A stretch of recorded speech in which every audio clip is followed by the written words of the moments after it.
people up to let them know that we are the American Indians.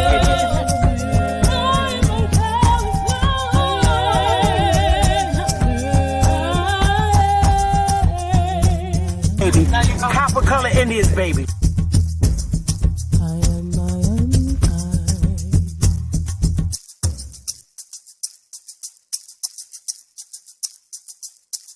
A real Indian, American Indian. ISO, Dama. Woo! Hey, it's so many lies, so many lies. Hey, it's so many lies, so many lies. Yo, it's so many. Hey, it's so many. Yo, it's so many. Yo, it's so many lies. Look in my eyes, they know I'm the truth. They know that. Knocking them down every time I step in the booth. We ain't got a lie, they know we the vibe, we living in proof. It's young conscious, shoot my life a movie, I live in a spoof. Ain't no sticking around, I'm on the move, I'm checking the dudes. Yeah, it's only us two, so you know we copping that coupe. We on the roof, smoking dope, look at the view. Yeah, we used to chill on the stoop, now we out here breaking the news. It ain't what you really could do, cause we ain't got nothing to lose. We ain't switch side with no cruise, we just stayed out of the loop. Now we out here letting it loose, every shot we took it was swoosh. Gotta get it, ain't no excuse, ain't left to prove. Hey, yeah, hey, there's so many lies, so many lies. Hey, there's so many lies, so many lies. Yo, there's so many, hey, there's so many, yo, there's so many. Yeah, ask a moral question, yeah, I bet it's all lies. Hey, they won't cross that line for a fact that's offsides. Hey, too much penalties when they run this back, yeah, it's fines. Hey, could've been here with us, but we do not force no vibes. Hey, she gon' ride the whip and let me park it in the driveway. They just want the praise like they Yahweh. Getting so much bread, yeah, the ride way. We done already won, yeah, that's worth the ride way. But they still lying right through their teeth, and they still hiding behind many troops. They was D9, watch my every move, tell them keep trying. Leave that shit on scene, I ain't replying. Less I know you, that don't mean I'm Hollywood. That just mean I'm Hollywood. All y'all I probably stood on no falls, all cause. More times I probably should. I don't know nobody like us. You see how much time it took. Yeah, hey, there's so many lies, so many lies, so many lies. Hey, there's so many lies, so many lies, so many, there's so many, hey, there's so many, yo, there's so many. Hey, there's too many lies, hey. Yeah, ISO, Indies, Dama.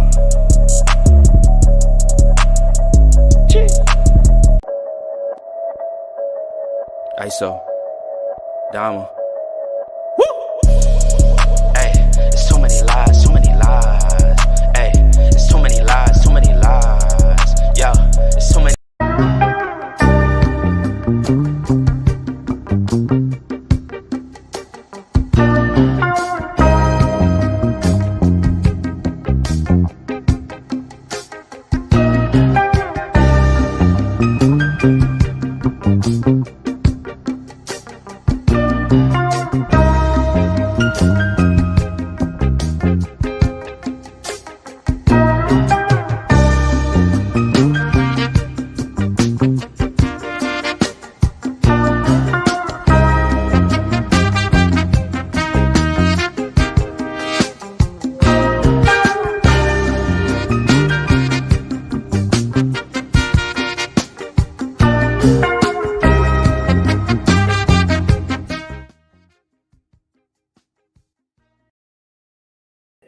Good morning, everybody. Good morning.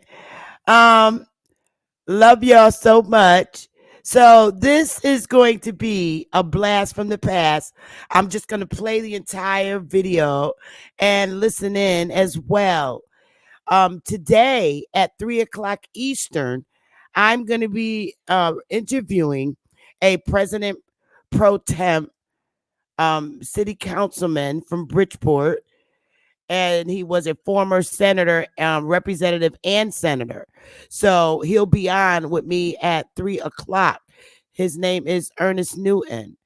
And that'll be at 3:00 p.m. Eastern today.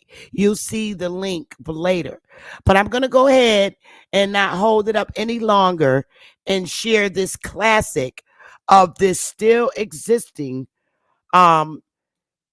Aboriginal tribe that practically own the whole entire city of Bridgeport. and there were some lies and conflicts. And the if you see the picture here, the chief of the tribe is now um uh he took his father's place, handed down through heritage. He's now the chief, and they're coming in to set the record straight for their little baby sister who's questionable, who lied, I guess. But it's so funny. I love this family. I truly do. I love this tribal family in Connecticut. So without further ado, let me get the share screen going, and I'm going to step away. I'm on my little morning break and just let it play out. So I hope you enjoy it. Let me take the thumbnail down, and I really hope you enjoy it. So here we go. Give me a 1 if you can hear it once I start playing it.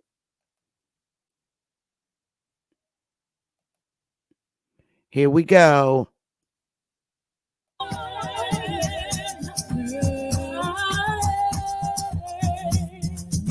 Copper color Indians, baby.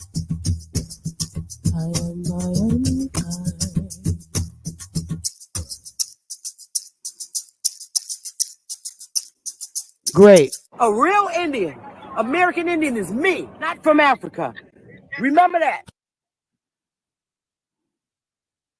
That's right. Remember that. Hey, everybody. Smash that like button. I got the whole, well, not the whole tribe, but I got the Paugussett tribe on with me, y'all. We're going to have some fun. We're going to learn some very interesting things about history in our state. And I'm so excited. I don't even know where to start off, but y'all can smash the like button, please. And I'm just going to let the Paugussett tribe take over. Chief Big Ear, we got Little Flower, we got Shamika, I didn't get her Indian name.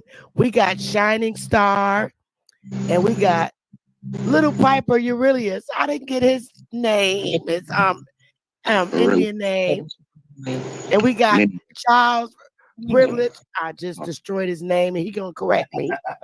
And I'm gonna let the Paugussett tribe family, because basically they own Connecticut. I ain't lying. I'm telling you, I ain't lying. They own Connecticut, Kentucky. But anyway, we'll let them tell the story.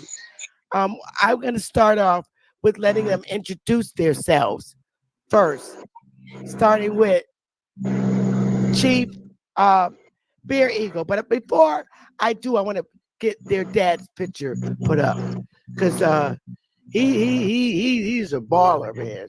He's what you call a baller. At least that's what I see him as. A baller. I got a lot of their pictures. Where is it? Here we go. We got Dad up here, and he looked just like his daddy. He looked like his daddy child. I'm serious. And can you let's introduce ourselves first so the audience can see you. Okay, we're from the Bear Clan. I am traditional and heritage chief of Golden Hill for the Paugussett Nation. We have 2 reservations, one in Trumbull and one in Colchester, and one in Colchester is where I reside.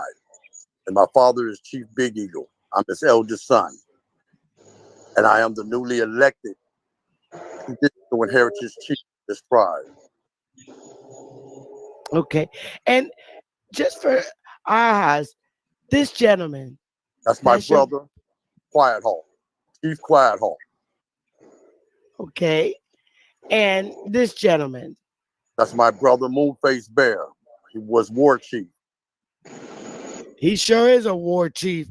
He was a cigarette. I call him the cigarette man. That's right. Give me my damn cigarette. Okay. And let's see. Who else do we have here? Hi, I'm Julie Piper, Little Flower. I'm the treasurer of Golden Hill Tribe. Okay. We also got my sister up here, Shamika Williams. Okay. And we got Shining Star. And can you introduce yourself, baby? Yes, I'm Alicia Piper. I'm one of Chief Beagle's oldest granddaughter. My mom is Julia Piper, and I'm one of the board. Hey, and we have another Euralius. This is interesting. They got a whole bunch of people with the same name. You want to introduce yourself? Yes, I'm Council Chief Aurelius Piper, from the Golden Hill Paugussett Nation, grandson to Chief Big Eagle. I was adopted by my grandfather at a young age, brought to the reservation when I was young, raised with Little Eagle and White Fawn, as you know, as Sharan Piper, as I know as Wapatukwe. And we were raised as siblings. And today we're here to discuss a lot of questions that you may have. Okay. And Charles. Yeah, I'm not a Golden Hill Paugussett. I'm of Lithuanian descent. I was Bridgeport City historian for 14 years. I worked with Chief Quiethawk starting in 1990. I did 2 petitions for federal recognition to the Bureau of Indian Affairs on behalf of the tribe. And I wrote the book, The History of the Golden Hill Paugussett Tribe of Connecticut, and discovered all the stuff that the tribe was doing back in the 19th century that nobody could figure out before. Okay. So I'm not sure how you want to start it off, Chief Big Ear. Do you want me to start it off so you can correct your baby sister's errors, or do you want to have Charles discuss how, I don't know if you want to correct the errors, any errors that might have been spoken about, or how do you want to do it, Chief? I would like to start. Yeah, I would like to start with the errors. But before I do that, I would like to let everybody know this is not an attack. It is my job, duty as chief, to protect the members from domestic and foreign attacks. And it doesn't matter who they is or what title they hold. That is my job. And to tell truths, make sure that they know the truth. That. And just in case anyone can't remember, you might want to mute your mics when you're not talking so we don't get the backgrounds. But this is truly a very real tribe. And these are the descendants of this tribe here in Bridgeport. Facts. Very real. You can look up the Paugussets, and they are truly warriors, and they don't take no mess. And what I'm going to do, when we last met a couple of months ago, their baby sister had come on and shared some stories, and they're just here to correct the stories. Chief Bear Eagle, do you want me to run the tape, or so you can correct the errors? Because I could stop it. Yes, I would like the tape so we can stop and correct the errors. But I want everybody to know alienating tribal members is illegal. Regardless of how you feel about a member, you do not have the right to alienate any member. And recently at the last powwow, my council chief was alienated by the clan mother and other members. And there was even an ignorant outburst by her husband, who threatened to use a gun and shoot someone. And this is the second time that this incident has come out of Sharon's family. The first time, she threatened my nephew, who was the council chief, and she had made a phone call threatening the family, talking about she didn't care about no one. She got this and that, and she will shoot someone. So this is the second time. And this is not tolerated and will not be tolerated by me or any other member. Oh, okay. So I'm going to play, what I'm going to do is play certain sections of the video. I'm not going to play the whole thing, but I'm going to play it enough for you to correct things that were wrongly stated. Okay. Even if it's a lie about being raised by your grandmother and taught witchcraft or whatever. So here we go. That's a lie. Okay. Well, let's listen. But if you could quickly maybe tell us about Dad, because Big Eagle is your dad, correct? Yes, Chief Big Eagle. Yep. And is her dad, and his push and demand for respect, of course, which he should rightfully have, because the Paugussett tribe is a very real tribe, and it's on the maps. So you want to give a little bit about it for us? Sure. Yes. I'm Clan Mother Sharan Wapatukwe Piper. I'm the tribal head leader. I was looked upon. Okay, is she the tribal head leader? No, she's not. She is not the head tribal leader. What she is a leader in the tribe. She's a clan mother. She's not the tribal leader. Golden Hill has always had a chief, and we've never been without a chief. And it's to my surprise that she never made that announcement that we had a vote for the chief. It seems to be obvious what she's trying to do. She's trying to alienate members and take control, and says that she's the sole leader. She is a clan mother. Her duties consist of ceremonies, weddings, helping the women become better women, marriages, and she's one of the advisors of the chief. I am the traditional and heritage chief.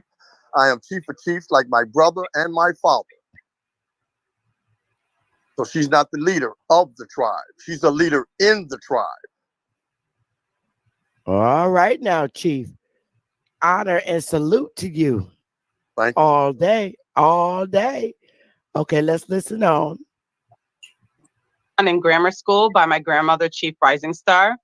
She was the clan mother, but she was also called the chiefess. She was also our medicine woman, among other medicine men that we had in our tribe.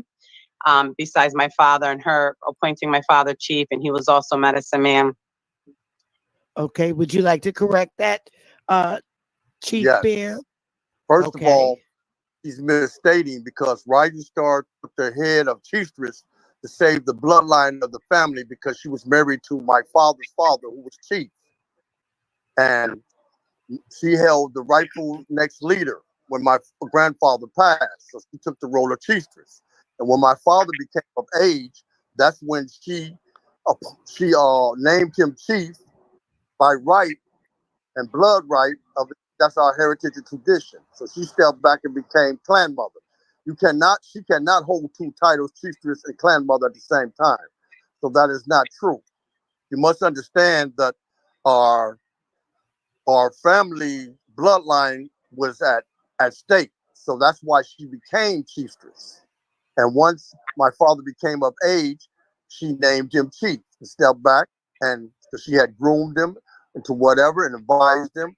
So then he took the reins and became one of our greatest chiefs known today as Chief Big Eagle. And that's a fact. Documented. So noted. So noted. Here we go. So I was looked upon in grammar school and Indian Affairs in state of Connecticut, Mr. Ed Sarabia. They remember that day very well when I was in grammar school, the paperwork being done up. So I learned at a very, very young age. So at 10 years old, I knew how to write a check. I knew how to grocery shop, cook. I was reading a lot of the information and documents and binders. I have people who tell me now that they remember me as this little girl sitting at the kitchen table with the binders and documents learning at a. Okay.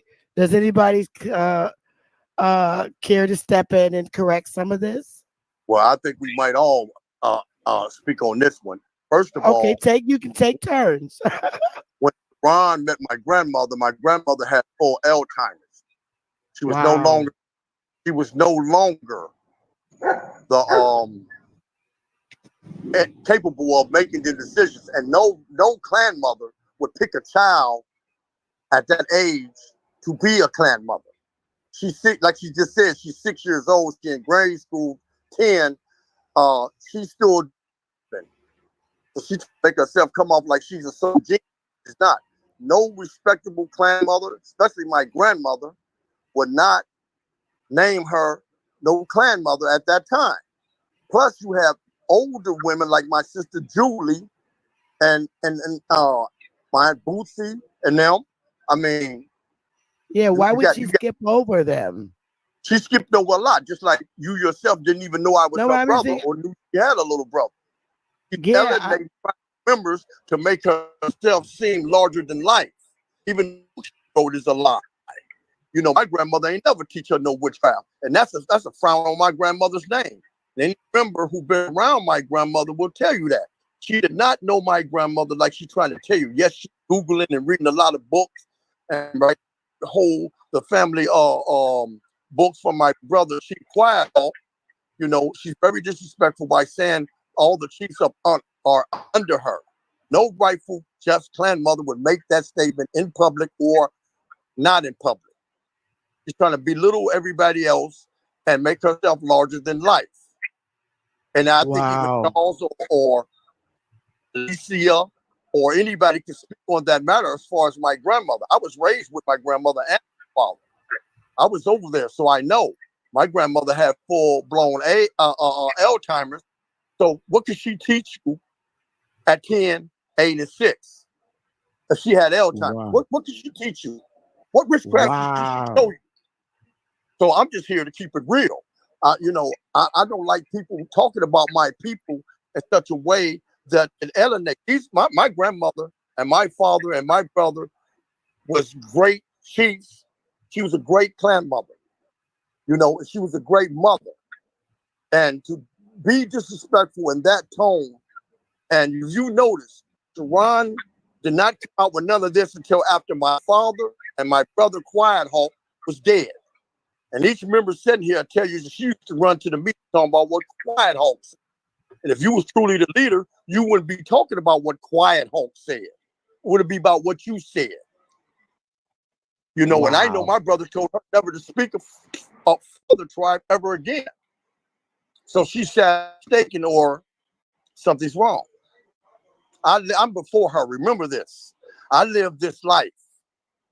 I was an Indian before being an Indian was popular. If people understand what I'm saying. I understand clearly. It's not a You are your game to me. father's son. You are your father's son. This is a way of our life. I'm a traditional Indian. I'm not changing anything. The problem is that there's been embezzlement. There's been alienation. It seems like they're trying to get rid of our bloodline. From what I'm understanding, she's trying to pass her mother off as an Indian. Her mother is not an Indian and has no Indian in her. You know, I'm not going to tolerate anybody and any attacks on my relatives. And her mother and your mother are not the same, correct? Exactly. Her mother is from Europe. Her mother is a European. Okay, that's what I thought. That's what I thought. That's a fact. So those features that she had came from the Indian man. No Correct? comment. No comment. Okay. Okay. I'll leave that alone. Anybody else want to speak on and correct this? Any of the nieces or nephews or Yeah, I'm the granddaughter of Chief B. Eagle. I grew up with my grandfather. My mom is Julia. That's his daughter, one of his oldest daughters. Actually, she is the oldest daughter of the girls. Um, I grew up with my grandfather. I used to sit and be with him. I was actually, me and my siblings was the ones, because we're older than Wapatukwe. We were, when my grandfather had the Indian camp in Bridgeport, we were the first to go to the camp. Writing a check and cooking. I used to go cook for my grandfather sometimes. She never did anything. She was a little kid running. wow. Everything she claims that she did none of that. My grandfather Wow. went in there to put her in that place. My grandfather always had assistants on the side of him. So Wow. everything she's saying is not true. It's false. Wow. And Wow. the older members know that she's making it up as she go along. This book she wrote is a total lie. It's a lie to sell out our tradition for $1. And I'm very against selling my people out. Uh-huh. I know that's right. See, now you a real chief. This is my Very family, good. Yes, come in. our father's legacy, and our heritage. Without our tradition and heritage, we lose our identity. And I'd be, excuse my language, damned if our people lose their identity because somebody is out there misrepresenting, misdirection, lying, and falsifying records. I don't care who they know. And even these state officials, they should know better than deal with a clan mother when you know for all these centuries, we always had a chief, and that's who you deal with. And anybody that's supporting her don't know who they is their self. You know, we have members in this tribe teaching their own family, it goes to the next one in line. But when I show up, now it's a problem. Now it's a see problem. that. Wow. You tell me, with a clan mother, a rising star statue, pick a child at 6 years old and make her a clan mother? No, that doesn't make any sense to me. That She doesn't didn't make any sense. running back and forth, helping other people. You know, my grandmother was a great woman.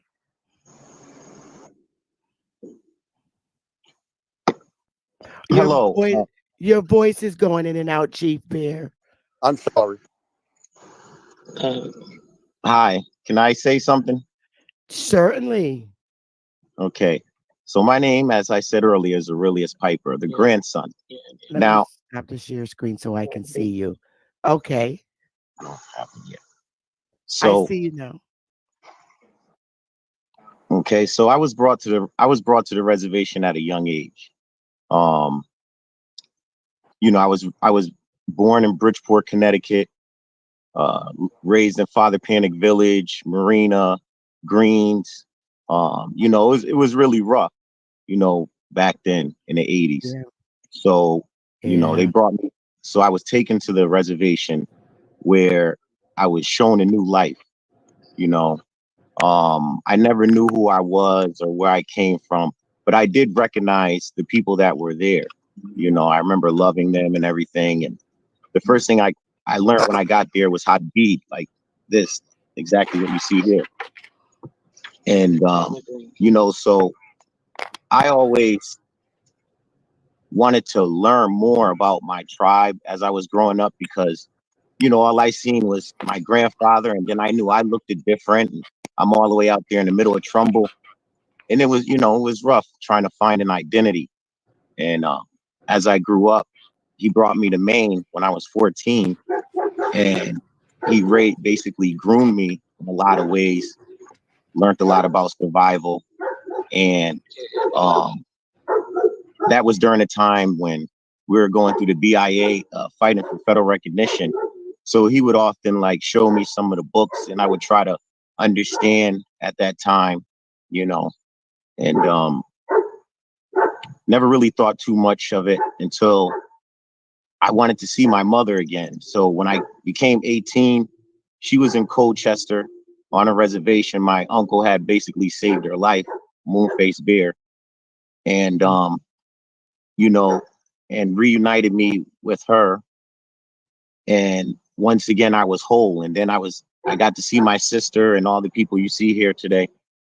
And because for a very long time, it was just me and my grandfather, you know. Yeah. And I was on a reservation in Trumbull for a long time. I didn't get to see my sister, my mother, my father, a lot of those people. None of them, everyone. So as I became older and I started understanding who I was and where my place was going to be in this world, I took a lot of lessons from Moonface Bear. And when I lived in Colchester, his pictures were, and they had some of the smoke shop trailers that I was living in, staying in at the time to go to school because I was still 18. And I wasn't there during the siege. I was in Maine with my grandfather, but I seen the pictures and it inspired me. Yeah. And I knew I had an obligation because he wasn't there and my grandfather was, you know, he was getting old. And Yeah. I wanted a place in there. I wanted to live that life. So I did everything that I could to make my life in that way. And, you know, it seems like I've come with a lot of like barriers every time. Like, for instance, the reservation's always been in distress, dire distress, you know, not adequate living.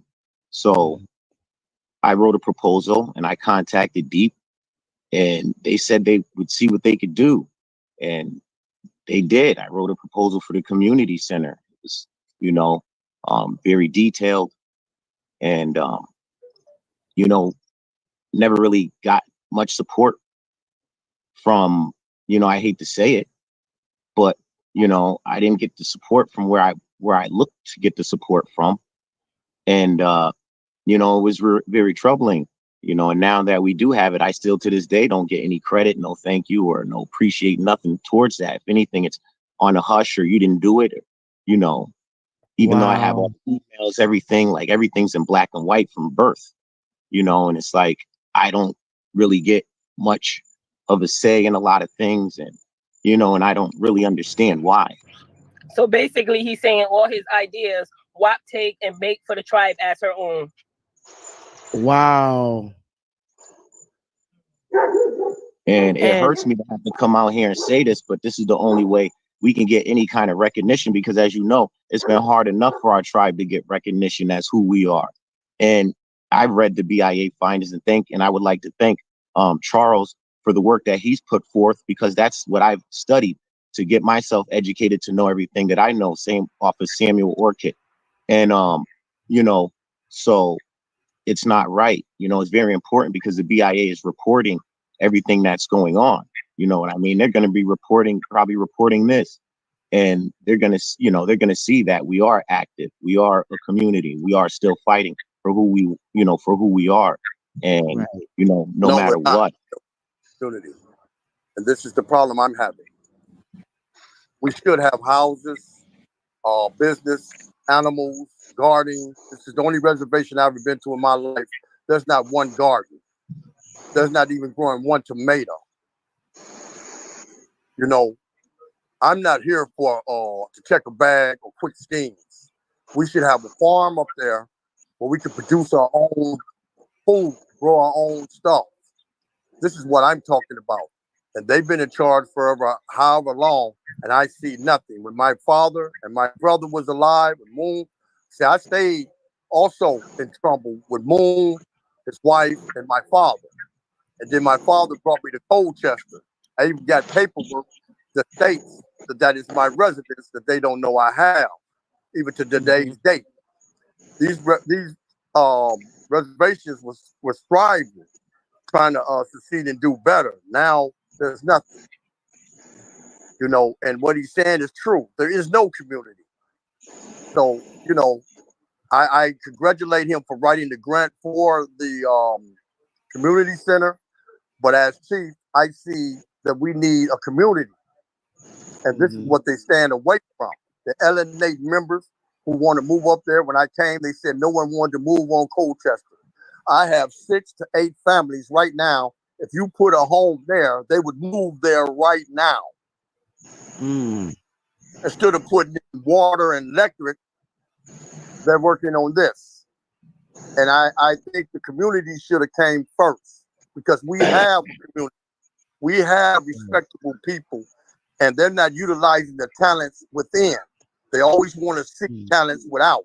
And it seems that since people who wants to help us, the tribe is told, don't talk to these people.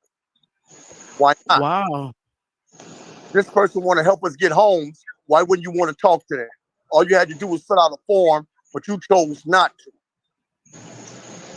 You know, and then there's a nonprofit group. Since I became chief, I had to turn it over to the treasurer. She turned over a blank piece of paper.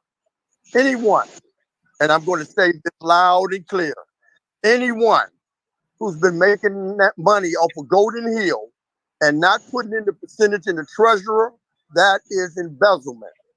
And I'm coming. And I'm coming.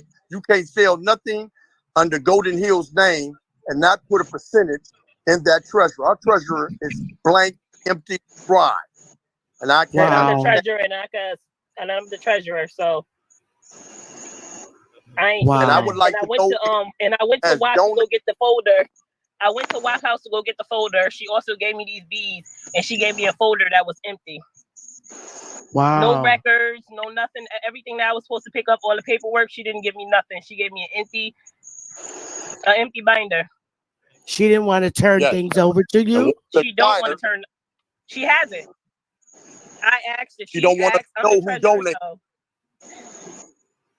I got voted in November 14th as treasurer. And she's bitter. She's very Yes. bitter. It appears she's Well, very bitter. Why? I don't understand. Knowing that she has an older brother who's chief, why would she want to hide you? She didn't even mention you. well, let me explain. Because she There want to was be chief. incident in October. There I'm was sorry. in October. Her husband came by and got into it with one of my nephews. So he exposed. He said, "Well, they're not going to vote for you no way because they have a plan to not vote for you." So I told my family what I had found out. So they showed up to the crumble and everybody voted. Okay, so I won a vote that I was not supposed to win. And then they tried to. She had a plan to fix it to where I couldn't be because see, we never voted for a chief ever in our history. She, in July, said that she didn't want nothing to do with the voting because she had a plan. We was having meetings, but all along they were plotting for the vote. So our law said if grandmother don't appoint you, then the elders. We did not have the elders, and we did not have an elder committee.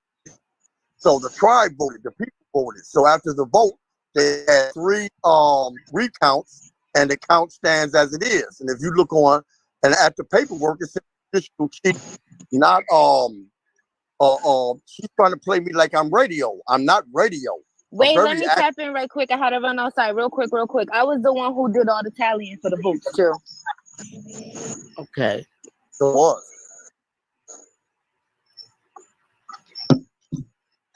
Okay. So let's And not only did we do a vote, I just want to say we all got swore in by Sharon. She swore us all in.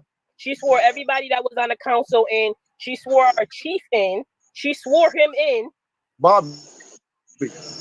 She swore my mom in. She swore Uncle AD in, which is Aurelius. She swore all of us in that was on the council. Whoever had a position, we all got sworn in, which the chief got sworn in also. Wow. But I don't need a swear. I needed was to vote. But that's not what she don't only that, understand. to answer your question about why she didn't tell you that we had a chief, she also goes to the lawyers because we went and sat with the lawyers, and the lawyer said that my uncle was inactive. So she tried to make him chief, but then she tried to say he was inactive. Basically, that he wasn't.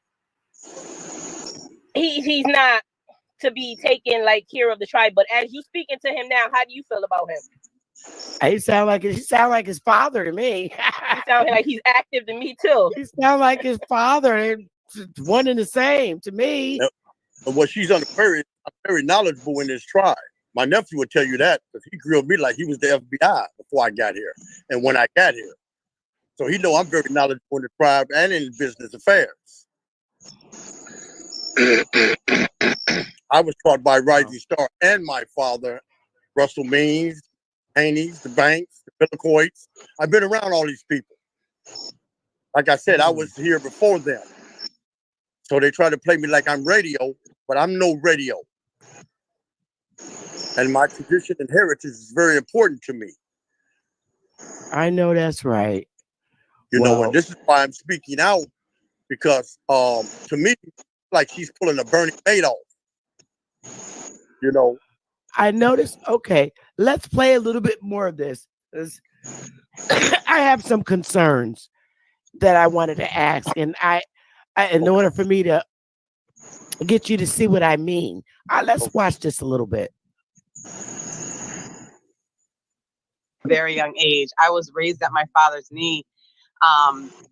So yeah, at 10, I was learning all the medicines, you know, the cooking, sitting at the table, the beadwork. So I learned at a very young age. My father, who a lot of people still consider a legend and will say that he was a legend, he was known all over the world, states, countries. He worked very, very, very, very hard, you know, blood, sweat, and tears, you know, tirelessly, you know, for his people. And it wasn't just for our tribe, you know, he was doing it for a lot of tribes he worked for and helped out for various reasons and subjects. And we have a map. It's dated 1625, where there's about 16 to 18 tribes listed in Connecticut, where the reservations were, you know, where they traveled, you know, back in the day, they called it camps. But obviously the government came in and, you know, dismissed a lot of those tribes and just put it down to the 5 that's in Connecticut now. But there, you'd be surprised how many American Indians are still in the state and how many will tell you, you know, what tribe they were from, you know, what area in Connecticut that their tribe is from and the land that they own. That. Yeah. And, you know, I personally, you know, try and let your being. Now, my family, of course, is out of South Carolina, but we emigrated here in 1929. So you got a lot of Cherokees during the Great Depression, a lot of Cherokees, Petey's, all kinds of Indians from the South emigrated to the North and became very close friends with a lot of the Indians in Connecticut. Correct. Yes. There was a lot of tribes, they integrated through, you know, marriage and having children, but a lot of them integrated with other tribes, whether they were at war and being chased and they would come across another tribe, you know, area and would have them help them. So whether they were helping them for food or hiding or helping them fight, you know, the colony. So yeah, a lot of them integrated. Our family and our tribe and our bloodline goes with back to the Shermans of our heritage, but also the Freemans. So the Freemans, my aunt and my uncle, and they had Mary and Eliza Freeman, daughters, sisters. The only 2 kids that they had was my cousins. Is that true? God, no. Yeah, I got to chime in here. She said her aunt and uncle had Mary and Eliza Freeman, and their children were her cousins.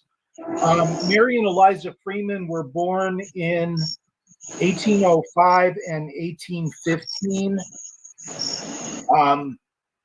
They didn't have any children. Oh my goodness. So it's a whole complicated story. There are 2 houses in the south end of Bridgeport on South Main Street. I know where that's at. 2 old, decrepit-looking houses. Piqued my interest many years ago, and I looked them up, went through records in the library, and found out they were built by 2 women that were listed as COL''D, which was how in the 1840s they used to abbreviate colored. So I realized these houses were something special. I put them on the National Register of Historic Places, and I politically correctified colored to read African American. Oh no, you gotta fix it again. Okay, many years later, they had a brother named Joel Freeman, who's like the first guy in this community in the south end of Bridgeport. And he's obviously somebody who's in some kind of position of authority, because whenever somebody in that community gets married, he's always one of the witnesses. When somebody dies, he's always one of the executors of the estate. And when that church is founded, that's now Walters AME, he was one of 3 trustees. And on the original deed for that church in 1835, he signs his name Joel Freeman, and the other 2 trustees sign their name with an X. So we know that he could read and write. Anyway, I start going through, when I start working on the Paugussetts, all these binders that Sharon referred to, And, these are like 10-inch thick binders with photocopies of every document that exists. And I'm thinking, I'm never going to make sense of any of this. And then it catches my eye. There's a deed for Indian land being sold, and the 7 surviving Indians are enumerated, and one of them is named Joel Freeman. So I realize colored didn't just mean African American, and I started looking into the definitions. Colored was anything that was not white and wasn't pure African or pure black. And they had 2 terms, colored and mulatto, that meant pretty much the same thing. Okay, let me stop you there just for 1 second, because that's our big fight right now with this government. And we're correcting that too. They took and called the mulatto, the Indian, and the browner one that looks like me, Shining Star, Shamiqua, and called us the colored. Yeah, there was because they actually shortened it. We were actually copper-colored Indians when Columbus brought his ass over here. So they shortened it to just colored. Well, William Sherman, when he's the guy that we talked about with the picture, in various records, he's listed as white, he's listed as black, he's listed as mulatto, he's listed as copper. I could believe that. I believe that, Charles. I believe that to be true. But what I'm saying is, what I'm trying to get at, Charles, is we're fighting the fact that African was not even mentioned in those days. Yeah. And what they did was wrote books in the 1900s and tried to insert African in the replacement of color. And that's what we're like drawing a line at, because they're trying to take us brownies off our land, our original land. That's what I've been trying to get across to everyone. What the community in the south end of Bridgeport was. Right. That's what it was. They want to take us off this landmass as the original first people here. We're from the soil. And when they first saw us, they described us as copper-colored people. And so they shortened it to colored. And it's always been a damn issue. If I may. Go ahead, Chief Beer.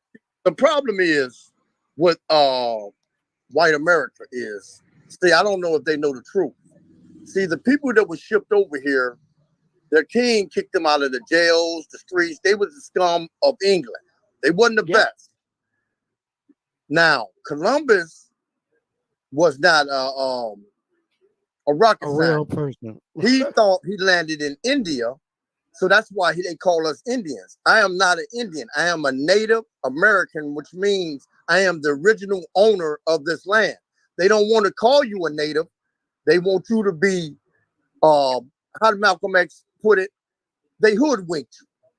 And they already told you their history is not the truth. See, the Indians are in India. We're not Indians. We're Native. Just like my Alaskan brothers, if you look on any job application, you see Alaskan Native or Native Alaskan, which means that they are the original people of that land, of that continent. So instead of saying, because why is they calling the Alaskans natives, but the northern Indians, the lower 48, they call us American Indians. So what's separating? Because we all are supposed to be Indians, but yet they tell the truth with the Alaskans, saying they're Alaskan natives or Native Alaskan. But when you come to the lower 48, they call you an American Indian. See, as long as they can divide you, they can conquer you. Facts. And that's why we're trying to come together. They coming over here telling everybody they need to go back home on a boat. Well, you were the one who came over on a boat first. This is not your home. This is my land. Hello. We are a great nation inside of a great nation. We can live together, or y'all can go back on the boat and go back home. Talk that talk, Chief. So that's just my feelings of it. Don't come over here thinking that you was the great of the greats when you was really child molesters, murderers, rapists, hookers, animal pedophiles and whatever. But you Talk saw that talk, Chief. people that was willing to help you. So what you did on things, this is why I don't celebrate Thanksgiving. This is the day that you slaughtered our people. Rape, maim, murder. And then you got the nerve to call us savages. There you go, Chief. Talk that talk, So Chief. that's all I want to say about that. And you speaking facts too. So, yeah, so this is what we're fighting. And as a matter of fact, we're delivering our lawsuit September 19th in district court in DC. We're bringing actions against their ass for lying about our history. Telling everybody that comes over here knows who we are, but they're teaching in the education system that we came from Africa on boats. But wait a minute. In those days, there wasn't even no goddamn motors. So how the hell you get all these 12 million slaves from Africa? A few white guys went over there. They can't, a cop can't even go up to a brother on the street without shooting them. So how the hell you gonna go on another continent, bring them over here on a boat with no goddamn motor? It blew from another continent to North America. It's bullshit. And we're gonna fix it. I'll tell you how they deceived the tribe. This is how you catch people. You use their own people to catch them. You make them think that they're getting something. This is why a lot of us is being sold out, through our history. See, people think that you have to be a certain color to be a native, and that's not true. We're multicolored. We're coming all colors. We do. That's very true. We're gonna go get a better location. Hold on. Okay. No, and you're right. This is what it is, but this is how they deceive you by telling you too dark to be an Indian, or you a mulatto, or this or that. And people buy it. That's what's being, just like in our tribe right now. People being alienated, and I really believe they've been alienated by color, gender, and their location. Correct. You know what I'm saying? You got the light Indians. People want to listen to them because they got straight hair, this, that, and this. But when you come up like us, they don't want to talk to you because they feel that you are not true descendant. But that's what DNA is for. My father we've been recognized for over 300 years. I mean, it's time to stop playing this game. It's 5 blood tribes in Connecticut. And 3 of us do not have federal recognition, and we're the oldest tribe. Now, you tell me how that figures out. You tell me how that figures out.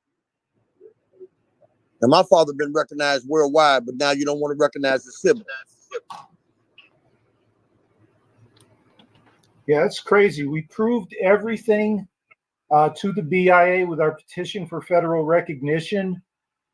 And there was a period in the 19th century from about 1810 to 1880 when they couldn't account for anything, and nobody knew what was going on until William Sherman shows up in Samuel Orcutt's history.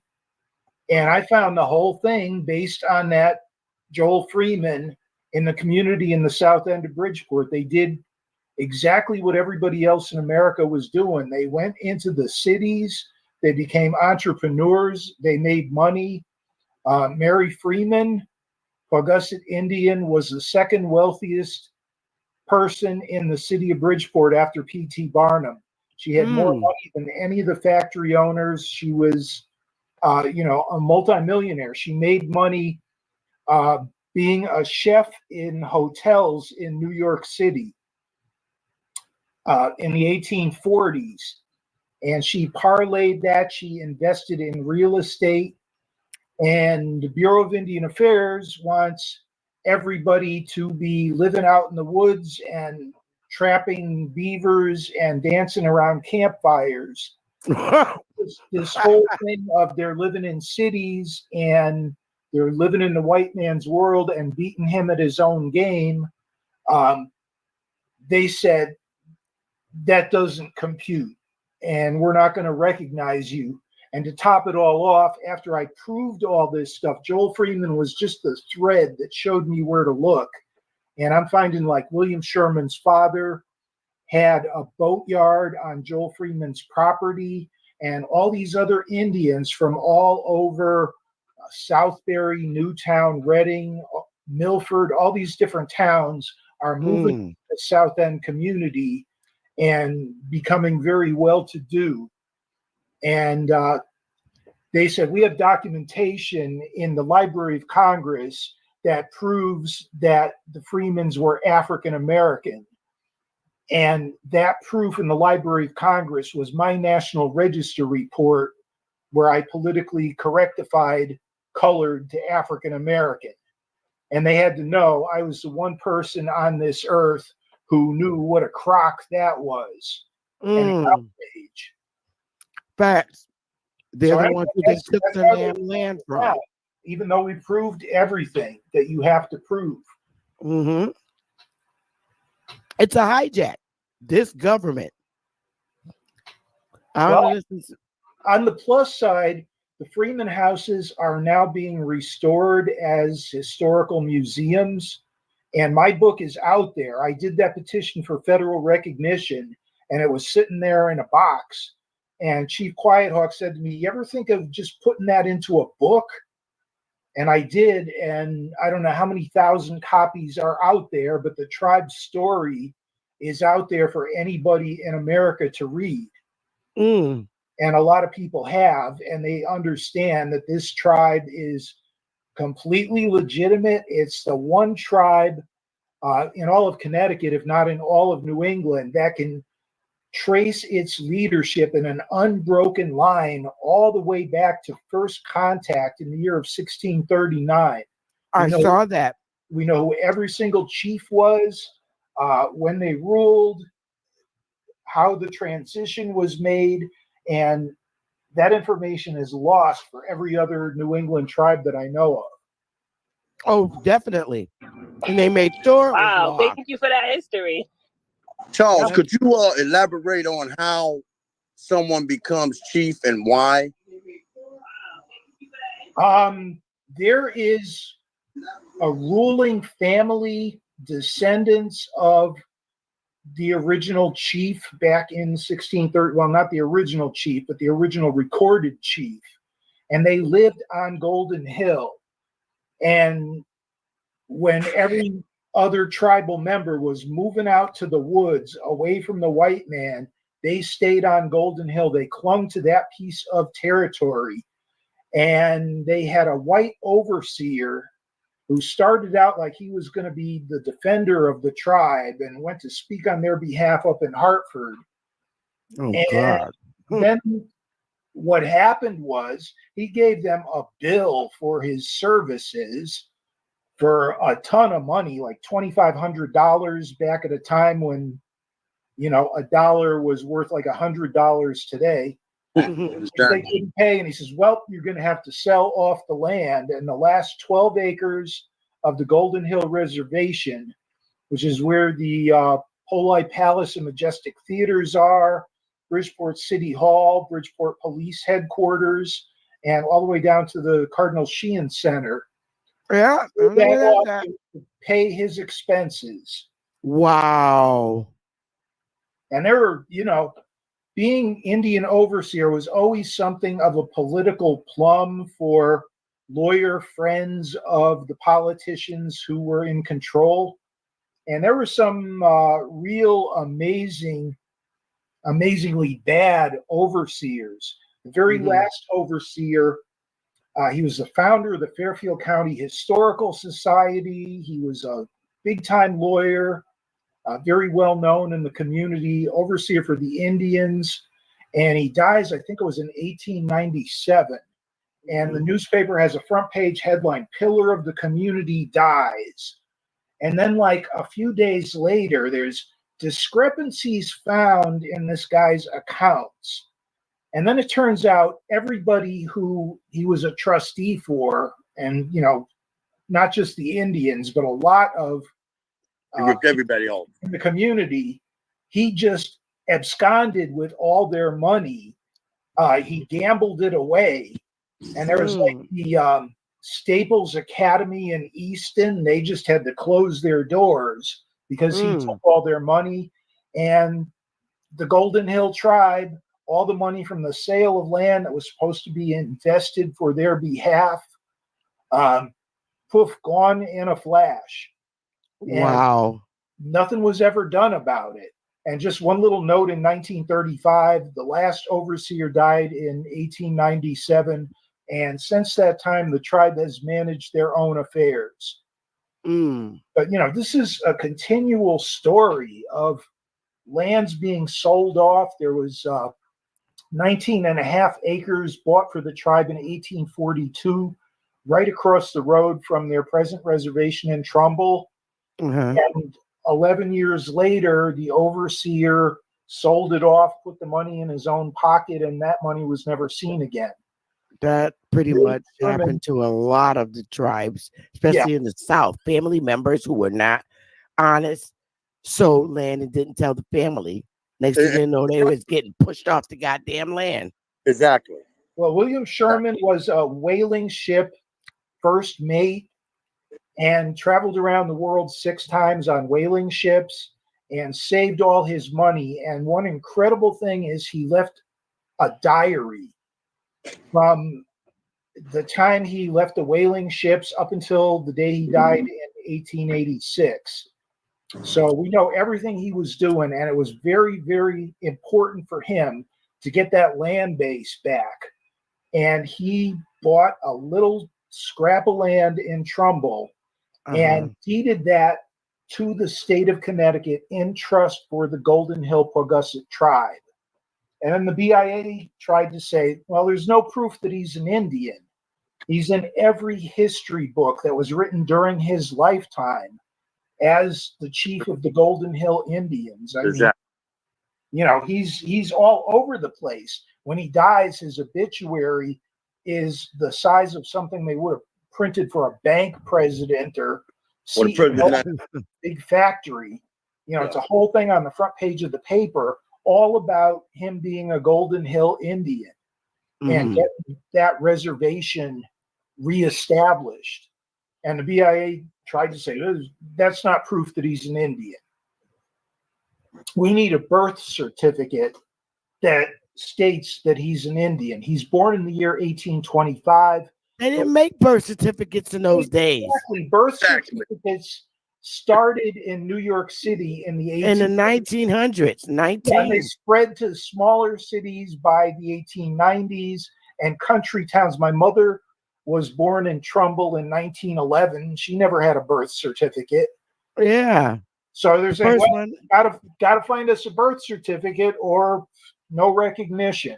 And they knew very well that we were never going to be able to produce one. And that and their, African American thing in the Library of Congress made me lose all the faith I might have had in the Bureau of Indian Affairs. That's some bullshit right there, because African, that terminology was not used back then. Right. It was colored.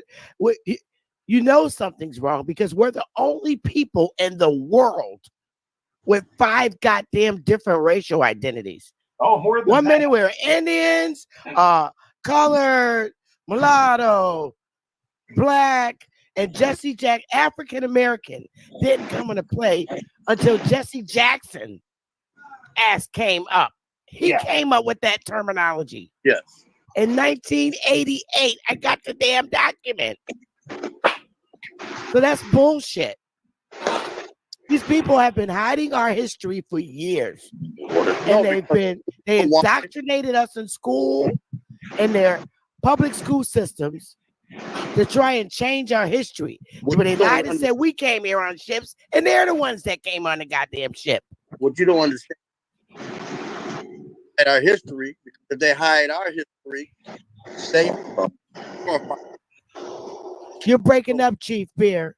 I said they have to hide our history to glorify their history. The best thing they ever did, though, was to say that they lied.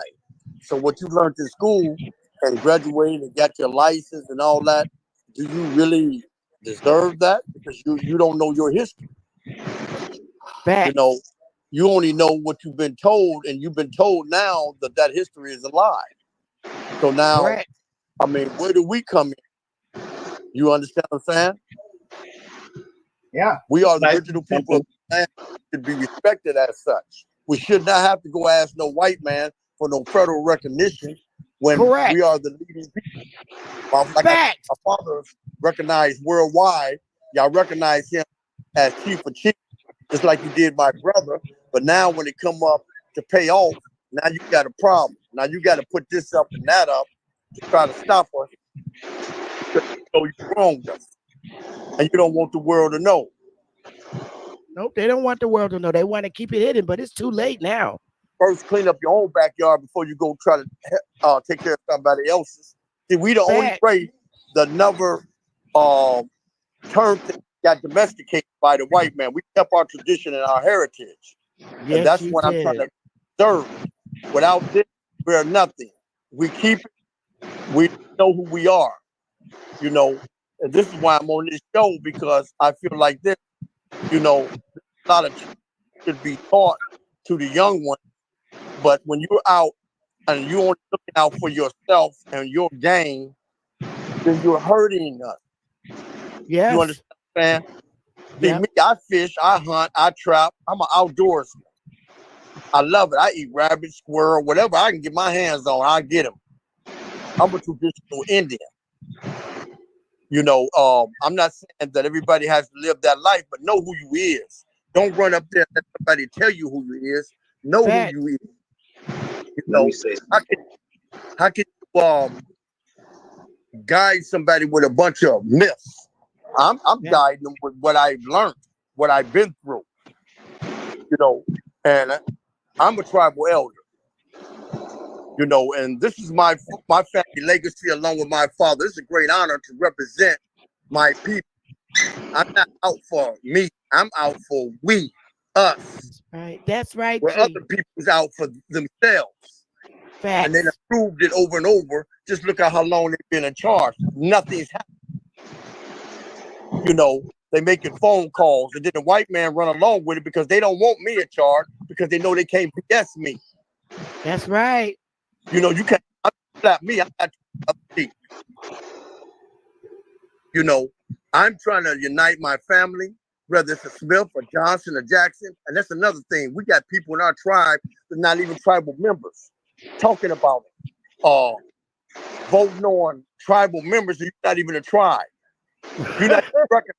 I'm not saying tribe, but you're not kill. You're not one.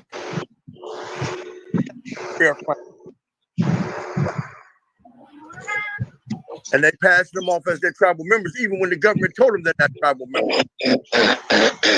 Wow.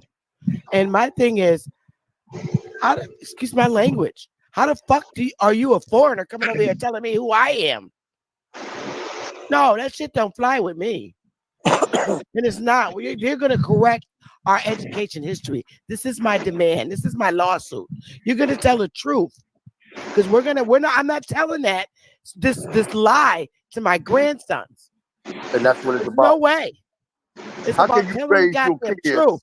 How can you raise your kids and you teach your kids that it go like this, but then when it's somebody else's turn, you change the whole thing around to benefit what you want and who you are. So now your kids have been misled and taught. You know, they feel. But you cannot prove around and put a lie in the fact and make you know, when I came home, I said, oh my God, I got a baby sister, 2 nephews. We're going to be a powerhouse. You know, I wanted to talk with the Pequot and the somebody help me with the Mohegan. And Mohegan. No, the Scottical. I wanted to sit down because we the 3 tribes is not recognized, so we can sit down, so we can stop this closet shit with the government, so we can sit down all together because we in the same boat. Come up with something so we can work together and be profitable amongst ourselves. But you got parasites in our way trying to block us from doing this. That's right. You know, you got sellouts in the middle of our trial selling us out, and people think they're doing good. but to actually sell out, because the enemy comes from within. It never comes from without. That's it right. comes from within. You better preach. Get it rectified. You better preach. No, I've been taught well. You better preach. Can I say something? You sure can. You sure can. So I think this is important because it's like, I just want to clear the record that I'm not on here trying to talk bad about anybody.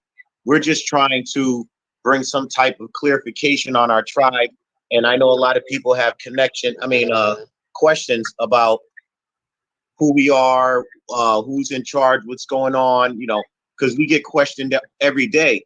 And sometimes it's like, you don't want to really, tell everything, because some things isn't always good and you can't always sugarcoat everything. But the issue that we're facing right now is that, part of what the BIA findings says is that they're not saying that we're not Indian, we're not Native, or we're not descended from a tribe.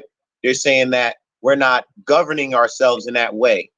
And that's what we're trying to demonstrate. That's what I'm trying to demonstrate. I'm one of the people who got, I'm responsible for getting the family, together when, there's disagreements, and, I have to be the media, or the person in the middle to try to, resolve the issue.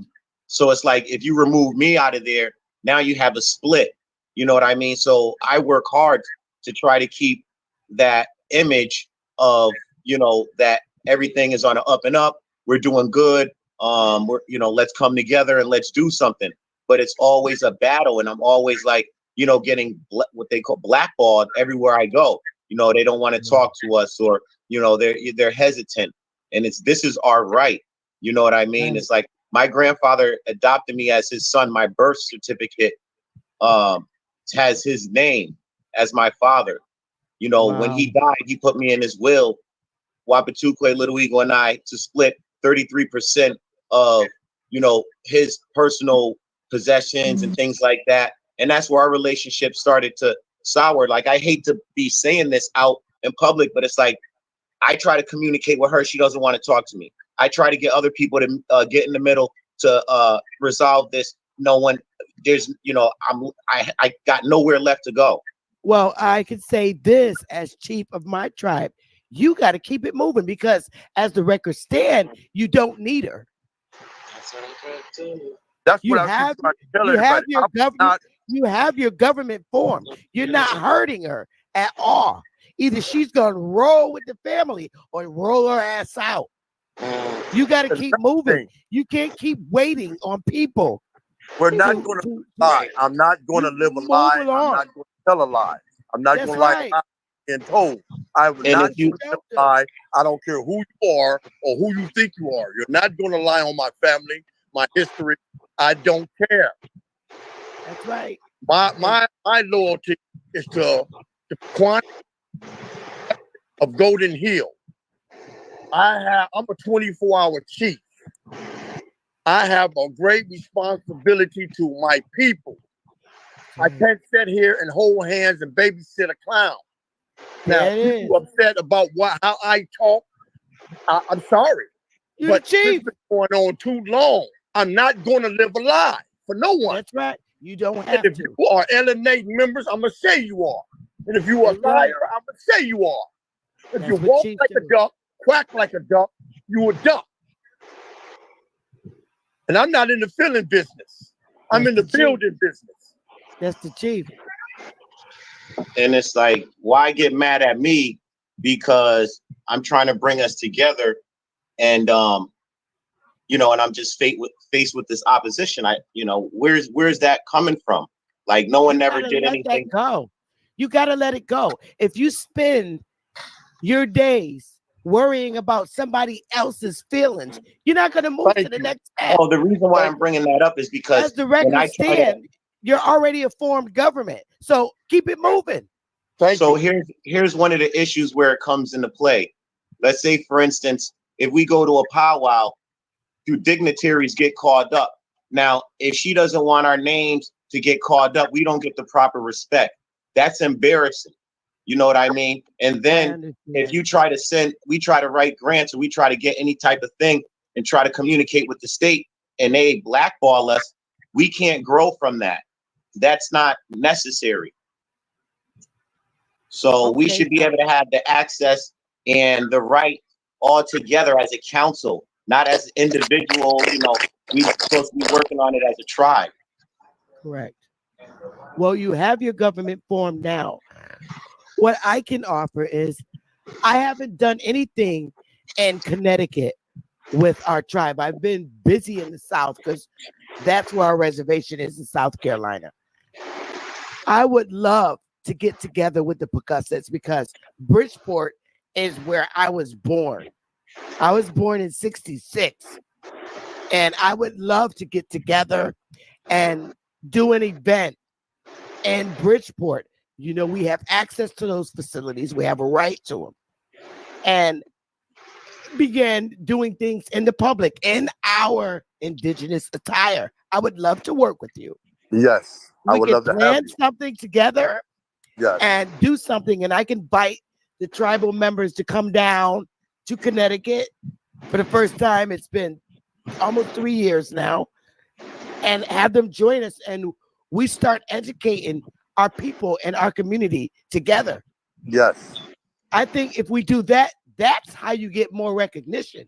Yes. That's also community work. I'd be very happy to we get together and we can plan something here in Connecticut. We all need each other at this point. Yes. But and see, that's my a thing fact. is, I'm with you on that, but I refuse to go in there and tell a lie or let somebody go in there and tell a lie. Ain't nobody telling no lies. We're going to speak in public. We're going to get news coverage. We're going to be fine. Okay. And I'll speak with you more behind the scenes, Big Chief, and all my sisters up in there. We'll do something together, and you're going to love it. And I think if we make it a community thing in Bridgeport, because that's Paugussett, is Bridgeport. I think we need to do it together. Yes, I if do we too. come together, we got to come together. Yeah. Everybody's on code except us. All the tribes at one point used to come together.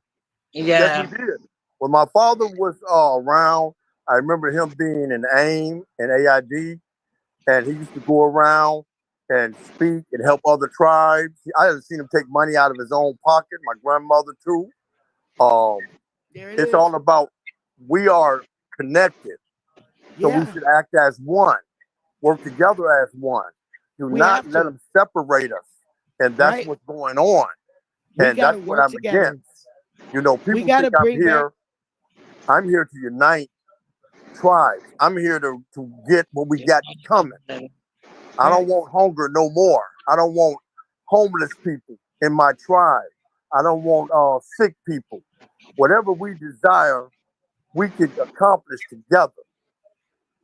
But no one is bigger than the other one. Facts. You know, but when you alienate people like he's saying, and see, I understand what he's saying. He don't want to hurt nobody's feelings, but they hurt his feelings at the powwow. They alienated him right there in front of everyone. That's not right. That's and so then wrong. also she have other members that's not even recognized Turkey Hill and acting like they're related. When my grandfather's house got tore down, I remember that. I was like 7 years old. There were other chiefs and natives from all around the world that stood with my grandfather. And Turkey Hill was not one of them. But now that my grandfather is dead and gone, they are related to us now. They're not related to us. I'm 52 years old. I never saw them. See? My mother was under my grandfather for all those years. And I remember when our house was tore down and built back up. We stayed out on a reservation in a teepee. Tell them how I'm the one that found them on. And now they're related to us. They're not related. This is what happened to a lot of the tribes. And unfortunately, I hate to say this, but the people that looked more European are the ones that sold us out. They fucked us over. Exactly. Big time. And they continue to do it. And they continue to do it. And she rather put them in front of us than her own blood. Right. If she's related. And like you said, why did she tell you that she had an older brother and a younger brother. And didn't even mention. I didn't know anything about this. She's never even made an announcement Wow. that the tribe had an election. You know, the election is very important because it's like this. Y'all tell me whether I'm right or wrong. Even if you were calling yourself the leader, once you had that election, you lost any authority that you thought you had, because the election was for a new traditional chief, which I won. I am now chief of chiefs, like my brother and my father. And to tell me that you don't want me to be chief 5 months later and everybody follow you, I think that's sickness when you're supposed to be natives. That's sad. Well, we can fix that. Trying to rewrite the bylaws to benefit certain. And when they say that we all got voted in, we started having meetings. When my uncle said we're getting alienated, the people on the council, a lot of people are not being invited to the meetings. We only went to 2 meetings, and after that, they had 3 or 4 meetings, and a lot of us wasn't invited. Like the council chief, my uncle AD is the council chief. Why is he not at the meetings?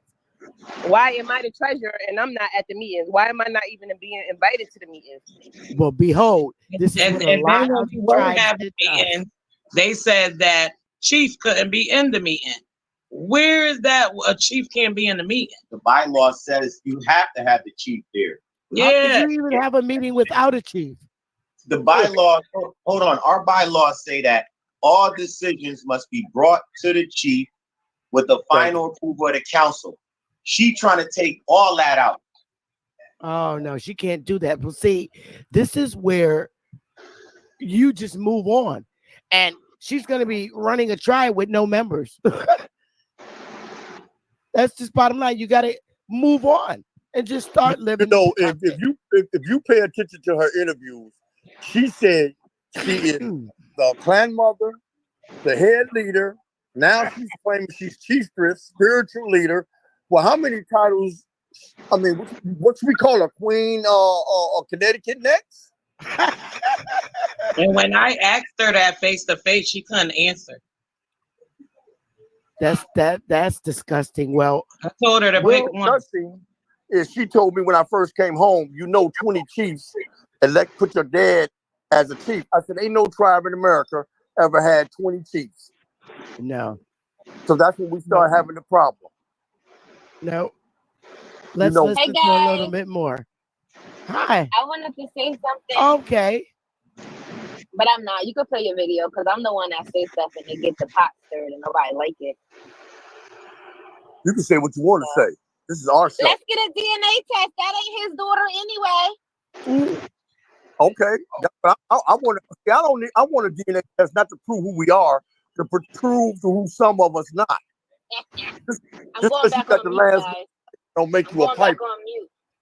I'm going back on mute. I told you I stirred the pot up. That's okay. The DNA test to prove who some people are not. I'm tired of arguing with people, and I'm not going to be surprised at certain people. And that's where we need to get at. I know who I am. Okay. And I know where I came from. They had their let's correct some more stuff. Own area in Bridgeport where our tribe's land were. So they had a safe haven for slaves who had escaped. They were very wealthy. They were very well known. So was our ancestors and our people at that time together here on the Trumbull Reservation. They were very prominent, powerful family for gardening, spirituality work, horses, and tending to the land and the medicines, and having a farmer's like market stand here out on Trumbull Reservation. So a lot of people like to ask, how is it integrated and how African American and American Indigenous is in our tribe? But that is because of our bloodline. It is connected where, you had your half American Indian, you had your half African American who integrated through marriage and the. Okay, so that's false. I can tell you that right now. Right. Back during those days, there wasn't no fucking African Americans until 1988. They hate to say that, and it bothers them to say that The Negro, aka the black, aka the colored, is the full blood to this land. The only way you are Aboriginal, Indigenous, first to this land is if you sleep with a colored. Bottom line. Right. Exactly. They're angry at the browner skin one because they know the browner one is the full blood. They want to put freedmen on the Dawes Rows, but the freedmen are not allowed to have blood quantum because if they do the blood quantum, they will be the full bloods. So this is the big secret. The freedmen was not allowed to have their blood quantum put on the Dawes Rows, and that's because they're the full bloods. On the Dawes Road, all the dead people listed are the full bloods. But what they don't tell you is that those full bloods are the coloreds. So these freedmen that were allowed back on the Dawes Rows were not allowed to have their blood quantum there. And freedmen is not a race identity. It's a status of life. You're a freedman because you are still a prisoner of war. And how do you know that?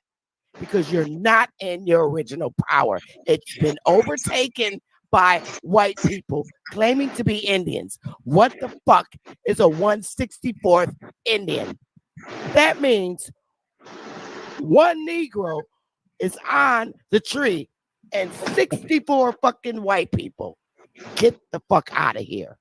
No. So you have Indian blood. Oh yeah, I have Indian blood. I'm 164th Indian. What the fuck is that?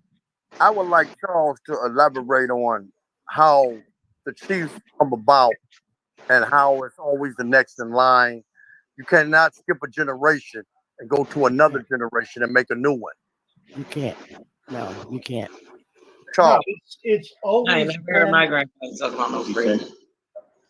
It's always been, up until this occasion, it's been the older generation that is too old and tired to manage things, appointing someone from the royal line of the younger generation.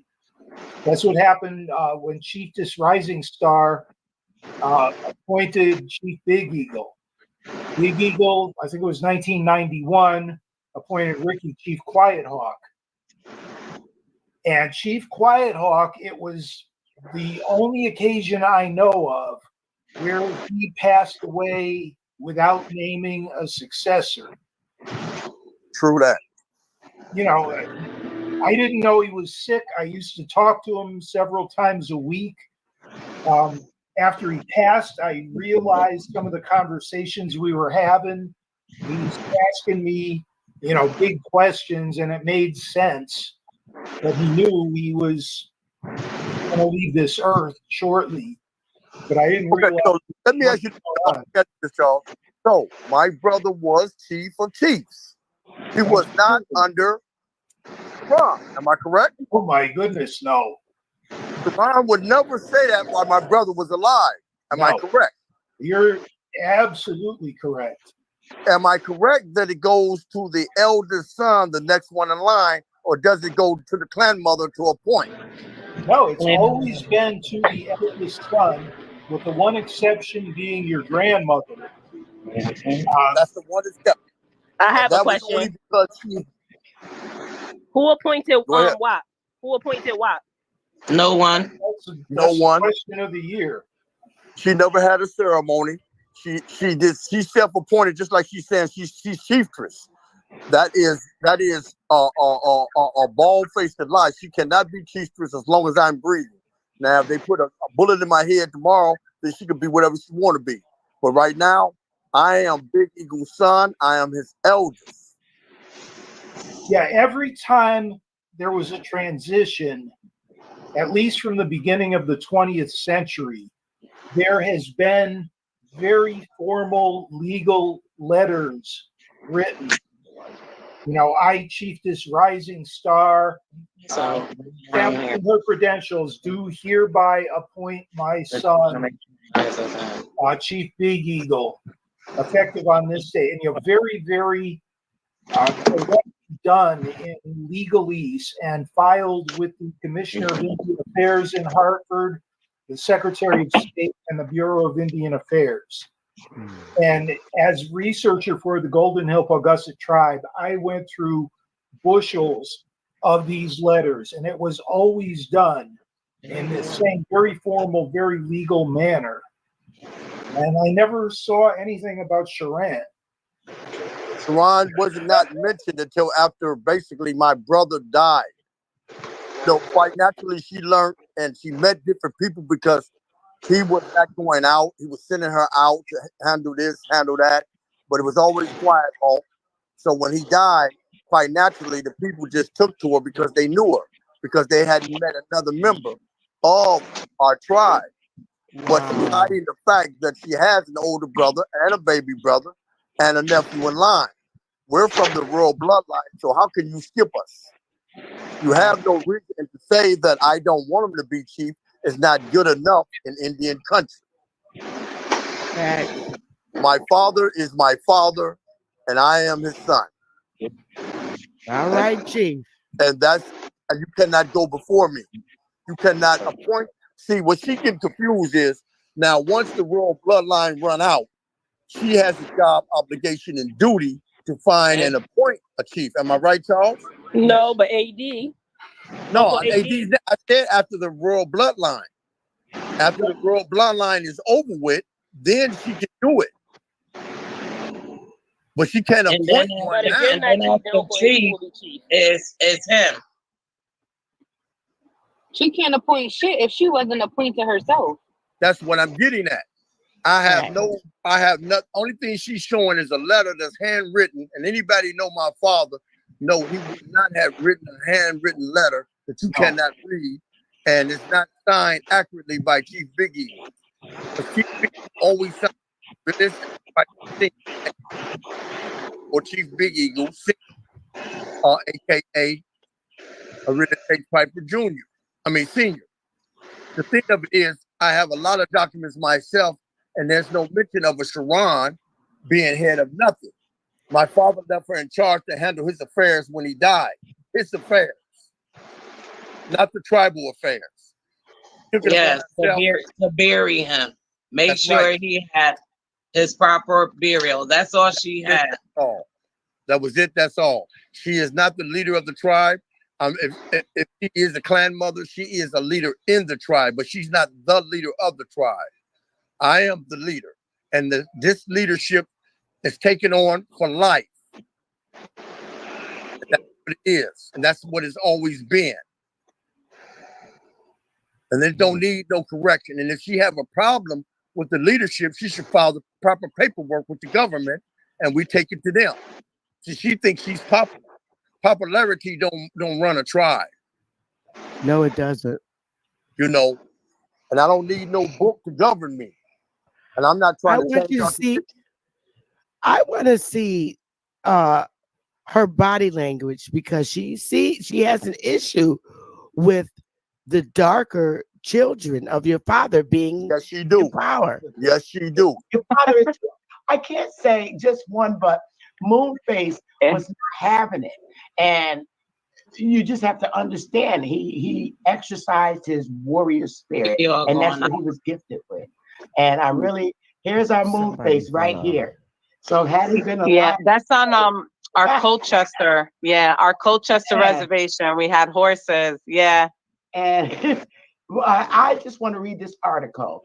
And when I read the article, I want everybody to pay attention to Moonface's behavior, because listen, some of the things that they said, I was very upset, but I said, that's right, baby. He would have been the one that I would have supported politically or whatever. But some of it was lies, but he was standing his ground on his land. And if you don't mind, I'm going to do a share screen. And she is not happy at all. Just a minute and read this article that was written, and you could interject too as well. Let's see, where's that article? She was First not of all, happy. Drowned.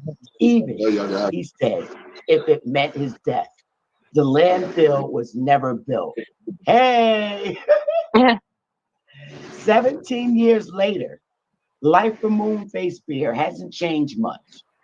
It is a series of desperate struggles for Indian rights and his tribe's sovereignty. Most recent has been the standoff between the troopers and the small tribe over selling tax-free cigarettes on the Golden Hill Paugussett Reservation in Colchester. I so remember this on the news. I do. It was breaking news. I was a very young woman. I think I was 24. And it showed Moonface pushing those damn state troopers out his way because they was trying to get in his store. I remember this. The cigarette trailer at Colchester Reservation drinking chocolate milk. A burly man he's judging me out of ignorance because he doesn't know me. He hasn't lived with me all my life. 6 permanent tribal members live on the 106-acre reservation. During the standoff this summer, Indians from other tribes, some as far as Arizona, helped Moonface Bear guard his property. Now that's what I'm talking about. Look at her He face. lives Oh my in a God. weathered, cluttered aluminum Just She as is trailer. fake and fucking. phony as she is in this video, that's how she is. She is fucking pissed. Yeah, that's how she is when she around people too. She got her face nose all tooted up in the fucking ear, rolling her fucking big ass eyes. First of all, she said that she don't make her stop cussing all the time. First of all, she don't know nothing about my Uncle Moon. She wasn't even raised with Uncle Moon. Wow. So she don't know nothing. Actually, my grandfather kept her mother in the house. If anything, my little brother ran with my grandfather. My mother ran with my grandfather, and I was running too with them. WAP doesn't know anything. That's why all she could say was, "Yeah, we have horses up there." Shut your dumb ass up, because didn't we have horses in Maine too, Uncle 80? Like, we got horses up there. The conversation wasn't about the horses, stupid. Right. It was about your brother on the reservation. Right. Nobody cared about the horses. The problem is she doesn't want to include everyone as a whole. Yeah, she doesn't want to include anyone else. She tries to fill in. She don't want to like she said. She don't want to include she don't want to include the darker ones as a whole. She want to include her white ones as a whole. She don't want to include the darker ones as a whole. When it comes to all of us, and we've been saying this before, you said it. We've been saying it. When it comes to us darker ones, it's always an attitude or an issue. But all the darker ones are first cousins, to be as a whole. My grandfather's grandkids, which I'm one of the oldest grandkids. So all the ones that she trying to get to be her, be whatever, they're just like the 4th or the 5th. Like, we're the 1st. Wow. So I don't know what she's trying to do. So basically, we're in line, and that's why we're on the council and the board, and that's why we're being eliminated from the meetings. She's not inviting us to the meetings, but everybody else is not. Let me tell them this too, and like I said, I put a lot of work in getting the family back together and on talking terms so we can have these meetings, and just for it to get turned against me, back in 2008 after my grandfather died. There was issues with some people who didn't get along. I got us back together. No thank you for that by her, or no mention or no recognition. I only say that to say this is important because there's no one else there we don't have a scribe there to write everything that we do. Everything we do down. So it's important that the history we're making history as we live, as we speak, as we breathe. So it's very important that every little decision we make, everything we do it consciously and together. And, that's what makes us stronger, a unity. And that's what the government would require if you want federal recognition. And for some reason, I don't think she's comprehending that. I don't want to speak too much about what I think her comprehension level I is. just want to say one thing. This is personal family business. This is personal family business about the meetings. You said that we don't have nobody writing it down. We do have people writing it down. We supposed to have what I'm saying is what I'm saying is this, not that. What I'm saying is we don't have a camera there every day watching our everyday lives for the government to know that we're functioning. We're trying to organize. That's what our minutes are for. We're supposed to have minutes being taken down. That's what written minutes are for in the meetings. Not even only minutes. What I'm trying to say, what I'm explaining is our everyday lives as Paugussets.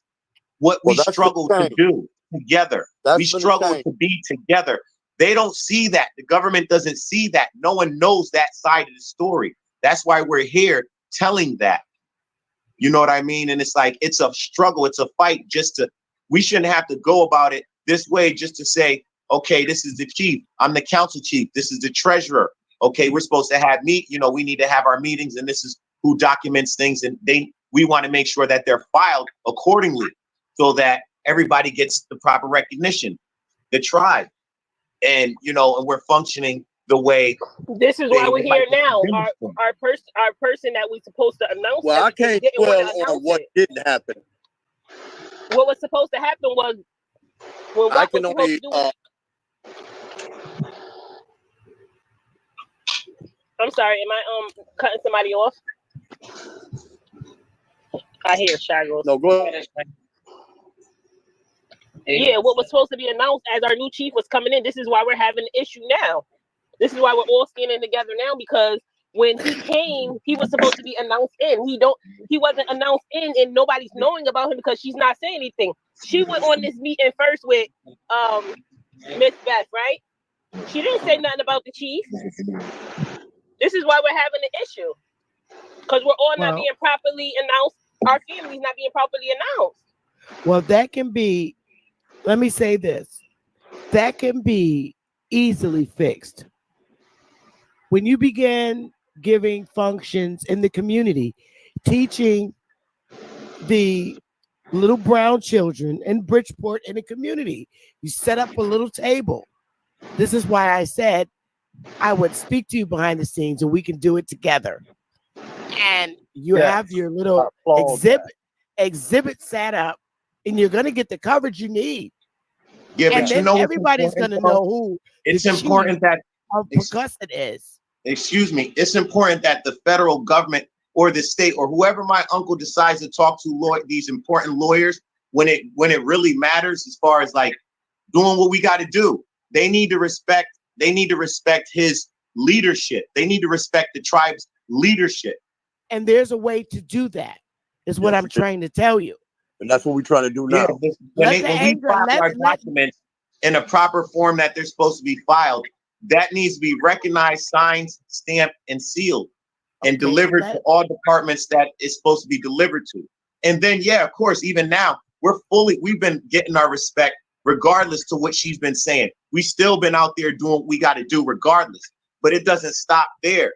We got our job is bigger than is bigger than what we can see. And we can't have any hurdles or people getting in our way, especially my uncle's way. Well, you just have to move this. Because like he says, as the chief, all decisions have to be brought to him.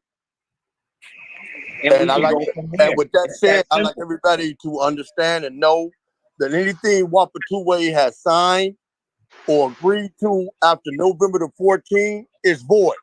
Without my signature and agreement, Golden Hill is not honoring nothing. I am the chief. The clan mother don't run this.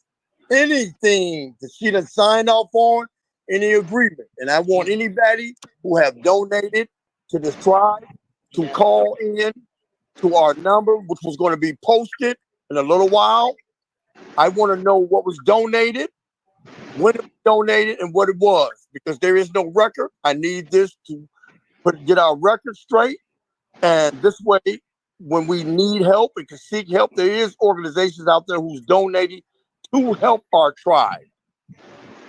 So I need to know what was donated and by when who. they do donate to her, the only thing we get is like hand sanitizer, the gloves, or we get $25 gift cards to like grocery stores, but some of us don't even get the $25 gift cards because shoot, I didn't get one. But well, the fact of the matter remains, stuff she no that is longer being runs a donated, but we get in the nonprofit bottom of the barrel, but we at the top of the chain. I don't get it. We get the mask. We get the mask. That's what we get. That's what I got, the mask. Oh, listen, she no longer runs a tribal nonprofit group, and we need to get that out there. She no longer runs that. The treasurer runs that. And we will be putting a number and a website so you people can contact us. For those who have donated and those who will donate. We need assistance in every fashion and form. And I welcome any and everybody's help. So therefore, who has donated, I would appreciate it if they would send us their name and what they donated. I don't care if it's a cupcake. I need to know.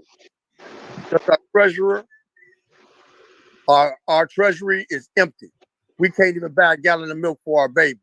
I have a great niece who's going to the doctor, who are supposed to be clan mother, has not even set up any thing for her. This is her job, but I'm doing it. We're trying to get out here to help my great niece who's going to have surgery soon. This is the responsibility of our so-called clan mother, who's derelict of her duties. And I don't like that. We have many little children that have special needs, and she's overlooking them. It's all about her. And I'm tired of it. This is a tribe, a family event. So therefore, we need some assistance from the public also. We need to know. Because the alienation, the stealing, all this is going to stop. And letting everybody else do vests, t-shirts, hats that's not even in the Golden Hill tribe. And we're not seeing anything. The tribe ain't seen a dime. I am so sorry.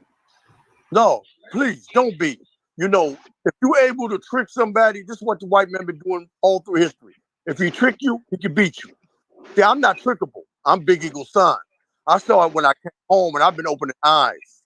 You know, I don't like what I see. I was quiet enough, but I'm not a pushover. It's not personal. This is not like me. Personal. You don't have to like me. You don't have to.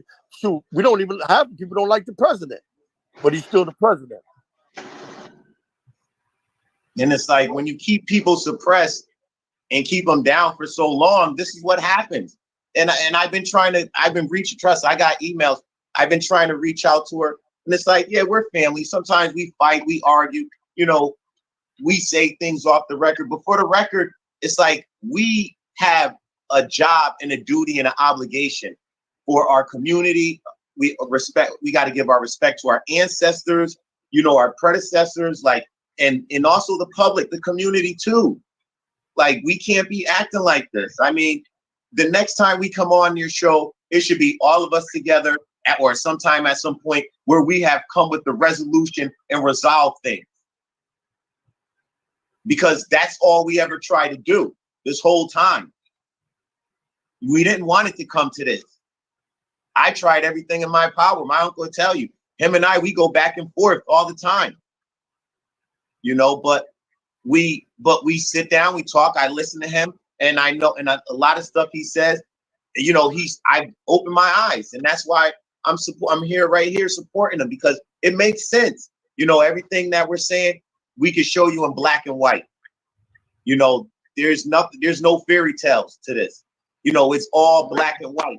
We got an expert witness right there. Thank you for your time. He's been on here for, you know, listening to us go through our issues. But it's very important that you know, we do get the credit and the respect that is deserved to us. And, you know, we're not trying to come out here to make a spectacle of anything or anybody. But all we're trying to do is come up with some resolution for the future, because this is not good for the next generation. And it's not good for my children, their children. What, our children are not going to get along now because they don't like us. They don't like me because we're supporting them. They don't like my sister because she supporting her uncle. We all grew up together. We all lived together. Family dynamics, guys. Family dynamics. Not to cut you off, but I want to show you something. When you have your children stop speaking to family members, I think that's sick. The children have nothing to do with how you feel. No. Or how you think. Your children are our future. So just because you got a problem with me and you not allow your children to speak with me, to interact with me, to interact with my children, my grandkids, I think that is despicable. It is. I don't care what nobody say. Now, me and you could go at it all day long, but my kids, if they want to play with your kids, they can. You know, but when you put children involved and use children as a tool, then that says a lot about your character. And here's another example. We got children, right? I got 2 daughters and a granddaughter. They're coming up. My kids they want to know their culture. They're interested. You know, I'm trying to show them the best way I can in the most delicate way. I don't mean to cut you off, but I would like to hear a little bit more about the Paugussett, and the audience does too. So I want Charles to speak a little bit more about the Paugussett tribe. I heard a little story about a king and a queen that was messing around with each other behind their chief's back, something to that extent. And they jumped in the Indian wells. She was telling a story, something like that. Okay, every single waterfall in the northeastern United States has that same story about it. You know, it's 19th century story makers made all that stuff up. Oh, wow. I'm glad you're telling me this, because she was saying, I think she was referring, these people were related to her. And yeah, like the Freeman sisters and their children. And her children. Anyway, the Paugussett tribe basically occupied about the western third of the state of Connecticut, along the shoreline from New Haven down to Westport, Norwalk area. Wow. And inland as far as the Housatonic River was navigable by canoe. They had a very strong relationship with the Mohican tribe of the Hudson Valley, not the Mohegan, the Mohican. There's an area in the town of Kent where the Housatonic River almost touches the New York state line. And from there, there's a gap in the mountains, and there's like a straight line over to Poughkeepsie, New York. Yeah, we don't know exactly what the link was, but there's a lot of Paugussett Indians, including William Sherman, who are born in Poughkeepsie. So there's a strong link there. There's the guy who was chief from the late 1700s until his death in 1849 was named Tom Sherman. Yep. And his name is found on deeds in Dutchess County, New York, which is that whole area of the Mohican tribe. Yeah. And he's an interesting guy because Connecticut was becoming very industrialized. There wasn't any more forest. By 1830, only 10% of Connecticut was forested. They were cutting everything down. They were damming up all the rivers for water power. And apparently Tom went looking for a new home for his tribe. And he shows up in records in North Carolina, South Carolina, and Tennessee, the area of the Great Smoky Mountains.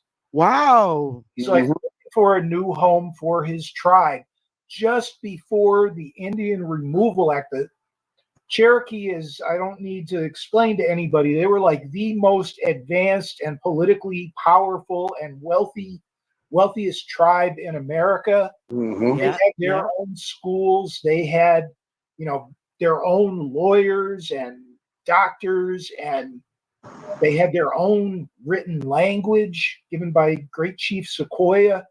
Very powerful tribe, and I think he wanted to align with them and get a piece of land in their sacrosanct region. I think that's true. That's true. And somebody discovered gold there, Mm-hmm. and President Andrew Jackson signed the Indian Oh, Agreement yeah. that said any tribe that wanted to continue to function as a tribe had to move west of the Mississippi River out to the dreaded Oklahoma Territory. And then you got the Trail of Tears and everything else, and that kind of put the kibosh on Tom Sherman's dreams. Came back to Connecticut, to his native land, and, you know, to try to trace what he's doing. The histories are all written by white people who don't say anything respectful about Indians. And they all say, you know, they melted away before the better race, the white race. Wow. Melted away, like, you know, they just dissolved into the dirt or something. I don't know what that term was supposed to mean. And they call William Sherman the last of the Golden Hill Indians, neglecting the fact that he had 5 kids. So anyway, the tribe, it's so remarkable to me that so many traditions have been kept and carried on from generation to generation. They just did an archaeological dig in the town of Shelton. Mm-hmm. A new water treatment plant or something. They had to do an archaeological dig, and they found an Indian ceremonial site. This is up by Cranberry Pond, north end of James Farm Road. An Indian ceremonial site, and all records said that the people that lived there were African American former slaves. So, you know, they got a lot of stuff wrong in those old records. There was a lot of Indian culture that continued, that was still being actively conserved and passed on from generation to generation through the 19th century. And, you know, when I met Chief Big Eagle, his whole life was about being an Indian. There was no doubt he knew who he was and what he was. And that was his whole existence. And I remember his mother, Chiefess Rising Star. She was famous in Bridgeport as the woman who rode the CRNL bus in full Indian regalia. She had the beaded moccasins, the deerskin skirt. You know, she lived her life as an Indian.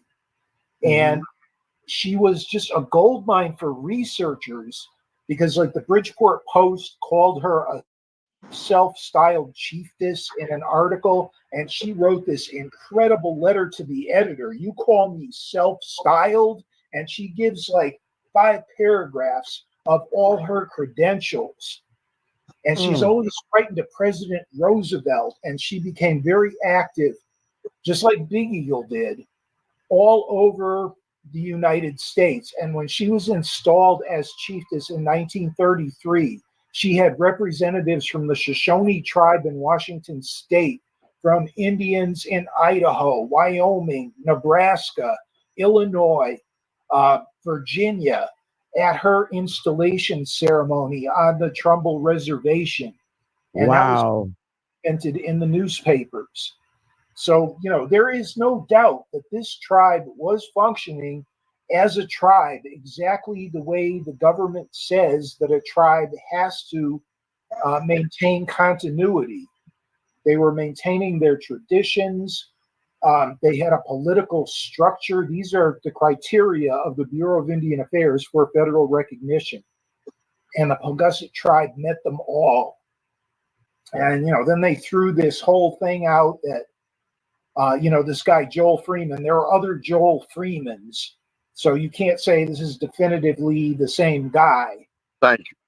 That's not true, because in the census in the state of Connecticut, while he was alive, there's only one guy in the whole state named Joel Freeman. If his name was George or Samuel or something else, it might have been an issue. But there's only one Joel, and he's born in 1795. He dies in 1865. And when he died, there's this whole story in the Bridgeport Post about he's born in Derby. He came to Bridgeport in the year 1828. He was a crewman on West Indies schooners. And, you know, none of this was known. I had the privilege of being the first to uncover all this stuff. And it was just a thrill to be able to put this all together, and how all the Indians from Western Connecticut that had lived in scattered homesteads all came together in this community in the south end of Bridgeport. And it's so remarkable that the Freeman houses are left. They're the only thing remotely like them any place in the United States. And that they survived in any condition is just beyond remarkable. They are in the process of restoration.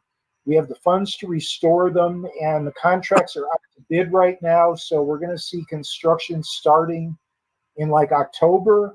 And you're talking about getting the brown children of Bridgeport to start to understand their history. And I think these houses are the catalyst, and to put all those artifacts together. And, you know, William Sherman's diary, other researchers looked at it. They couldn't make hide nor hair out of it. They said, this is useless to us. He doesn't say anything about being an Indian.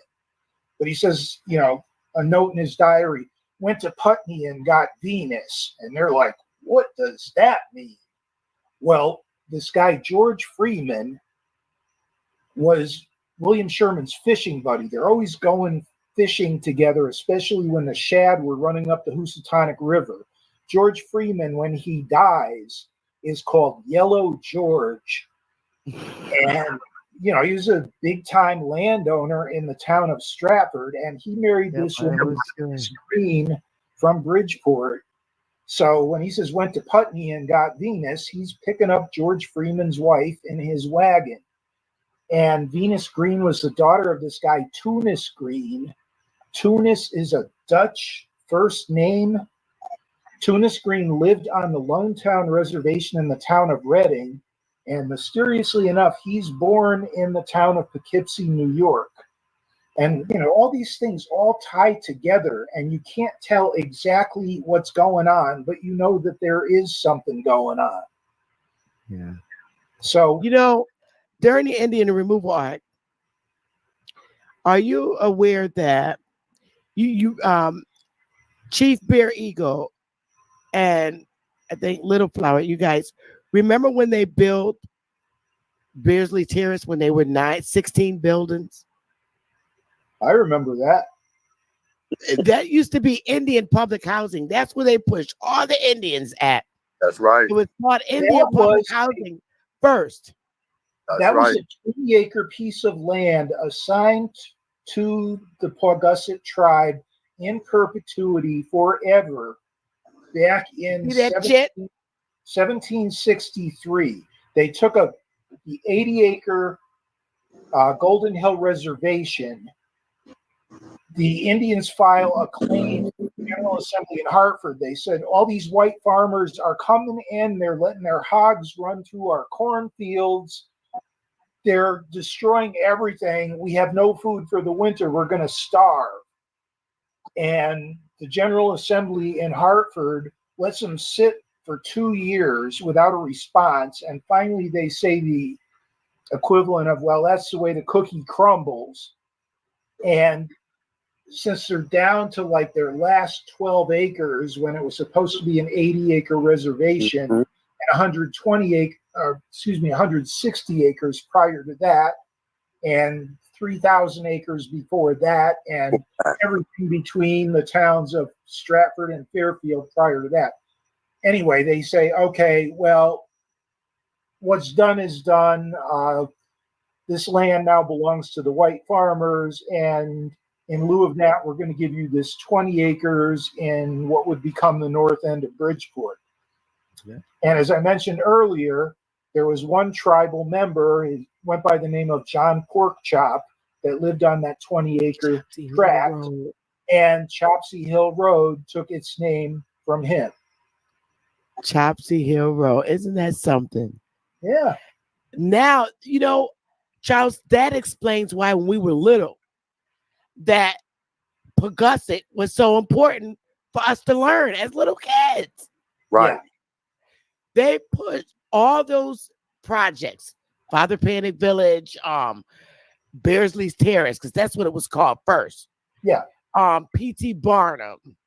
Those were all reservations. When they moved the Indians off their lands in the South, and the North had places for them to go when they came, and they put us on the reservations. But before they would call that, they changed them from reservations to projects, because it was a project that they put the Indians in and said, now you can build yourself up from your own bootstraps. Well, it's amazing that Bridgeport was like the national leader in creating housing projects. When Father Panic Village was built, it was the 4th largest project in America, and the 3 that were larger were all in New York City. Yep. And it was because Jasper McLeavy was a socialist, and this was important for him, to build this housing. Because they didn't have nowhere to put them once they pushed them off their lands during the Indian Move Act. Those that didn't want to go to Oklahoma, they said, all right, take your ass. They put them in the projects. Those are the reservations. 95% of that South End community was demolished to build marina apartments. Yep. Right. And I don't know if those buildings had basements. I don't think No, Marina. So Marina didn't have basements. Because they don't forget also aquatics. Main and Broad Street. I don't know if they had basements, but if they didn't, they didn't. That whole block should be an gold mine of archaeological interest. The Freeman House backyard is completely untouched by later development, and the state archaeologist has been going in there and said, this is the most valuable, untouched archaeological resource in the state of Connecticut. They did a couple test pits, and they're not finding anything valuable in case anybody's thinking of going to dig up there. They're finding, broken crockery and that kind of stuff. That's monetarily, it's not worth anything. But they didn't have city garbage pickup back in the 1700s and 1800s. So people dug pits in their yard and deposited their garbage. He talking about PT. No, I'm talking about the Freeman houses on South Main Street. P.T. Barnum was built, it was a body of water that got filled in by a dump. But this is something different. This is the Freeman houses built in 1848.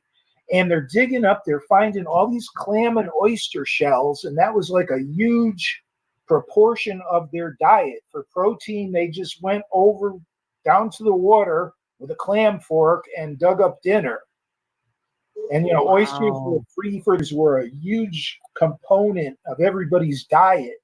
And that goes back, Milford Point at the mouth of the Housatonic River has the largest shell middens in all of New England. Indians would go there in the summertime and feast on clams and oysters and throw the shells.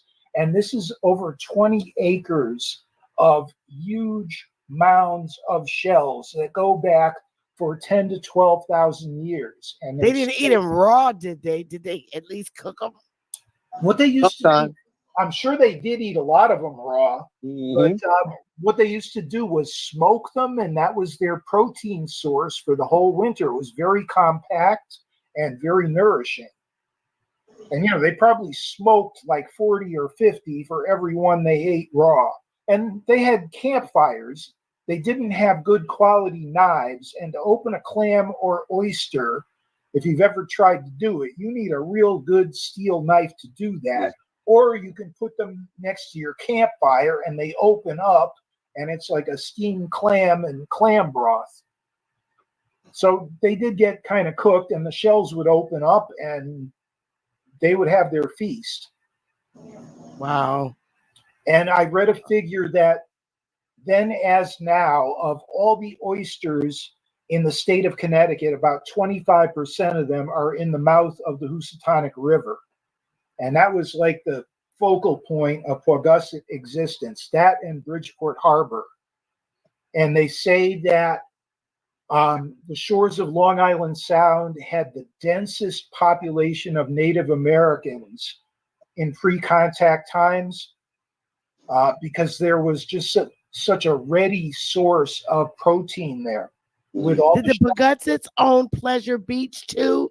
Was that part of their land? They owned everything. Yeah. Damn. They did. Damn. I know we know they own a huge portion of Bridgeport. I know it because we learned that as little kids. Right. Bridgeport is ours. Well, they owned it all. They owned all of Stratford. They owned all of Fairfield. And Bridgeport. In the year 1639, they sent a boat full of English people. The Connecticut legislature told them to settle at Pequannock, which was the old name of Bridgeport in those times. And they sailed right by and settled Fairfield instead. And the reason for that is there were just so many Indians living around Bridgeport Harbor. There were these guys back in from like 1900 to 1940. They were Indian archaeologists. They were amateurs. And whenever you were like building a basement or something and you found an Indian relic, these were the guys you called. And in 1941, in the Bulletin of the Connecticut Society of Archaeology, they published a thing called Indian Settlements in Bridgeport. And they documented something like 23 different Indian village locations within the city limits of Bridgeport. There's one at the tip of Steel Point, and they said the biggest kitchen midden, which is another one of those collections of shells from thousands of years, that was, in the middle of that peninsula. And I used to walk by there when they tore all those buildings down, and they're out there with bulldozers, and there's all these thousands of these ancient oyster shells that they're just bulldozing around without, realizing their great historic and archaeological significance. See, that's what I think Ron was trying to talk about, but she didn't know the proper name or the proper location. What she was talking about at a map. A village on top of Golden Hill. There was another one like where the People's Bank headquarters is. Are you talking about the Greens? No, I'm talking about the Golden Hill Reservation was the highest point. Well, actually, it wasn't the highest point of Golden Hill. What the Indians liked to do was settle with their backs to a hill that faced south because they had to get through a winter when it would, they didn't have furnaces. So they wanted something that was going to block the north wind. And right at the foot of the Broad Street steps is Elm Street. And there's a guy he wrote in the 1870s when he was a young man in the 1820s. He helped lay out Elm Street. And he said underneath Elm Street was a bed of clam and oyster shells that was at least 40 or 50 feet thick. And beyond that, where like Fairfield Avenue is, all the way over to State Street, there was a big lake in its natural state. And that lake was drained in 1820s or 1830s, I believe. But the Indians had their village where Elm Street is, their backs to the hill that blocked the north wind. Their front was this lake, which I believe was salt water, and they could just like reach over and collect a couple dozen oysters to make fried oysters for supper. There are plenty of ducks and waterfowl that, have roast duck or whatever. And it was a really good, well thought out, environmentally sane existence that they had. And that was where the original Golden Hill Village was. On top of the hill, there were natural springs. There is this strange geological feature of a river that goes underground in the town of New Milford. And it goes for like 35 miles, and it comes up on Golden Hill. Well, it did before they blasted through for Route 25. Oh, And damn. there were these springs that were renowned. They had the purest water. And then this river kind of flowed down the hill. When they built the Palace and Majestic Theaters, they had to build this big retaining wall around the structure to divert this river. And it flowed out into the Pequannock River. And I remember standing on the Congress Street Bridge in the back of the old Public Works garage. And you could just see like this fountain bubbling out of the river. And that is the end of that underground river from New Milford. And they say some scientists in the 19th century figured out that the water takes 55 years to go through the ground from New Milford to get to Bridgeport, or whatever that's worth. Yeah, wow. So, did you guys have a relationship with the Iroquois? Did you fight them? Or? I believe the relationship was pretty contentious. They spoke a different language, and the Mohawk tribe was the easternmost of the Iroquois.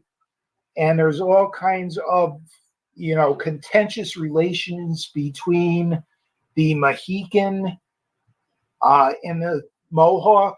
And I believe the Paugussets were great allies of theirs. And there wasn't a lot of direct contact, but I don't think, it was a friendly relationship. And after white contact, the Mohawk were aligned with the French, and the coastal tribes were not really aligned with anybody. But I just get the feeling that it wasn't a very close relationship. Why did the Pequots leave their ass up out of here with the British? Why did they do that? They basically weren't taking any shit from the British when the British founded Wethersfield, Windsor, and Hartford in 1633. And the British had to sail up the Connecticut River through Pequot territory. And they would just, start shooting arrows at them. And the English tried to build a fort at Saybrook at the mouth of the river, and the Pequots weren't having it. And then there was the English killed a couple of Pequot warriors, and the Pequot went to the nearest English village then of Wethersfield, and they kidnapped a bunch of people and killed a few others. And that was the beginning of the Pequot War. And the English decided they're going to wipe them out. And the English decided they were going to wipe them out? Yeah. But then the British took them with them so that they wouldn't do that, right? No.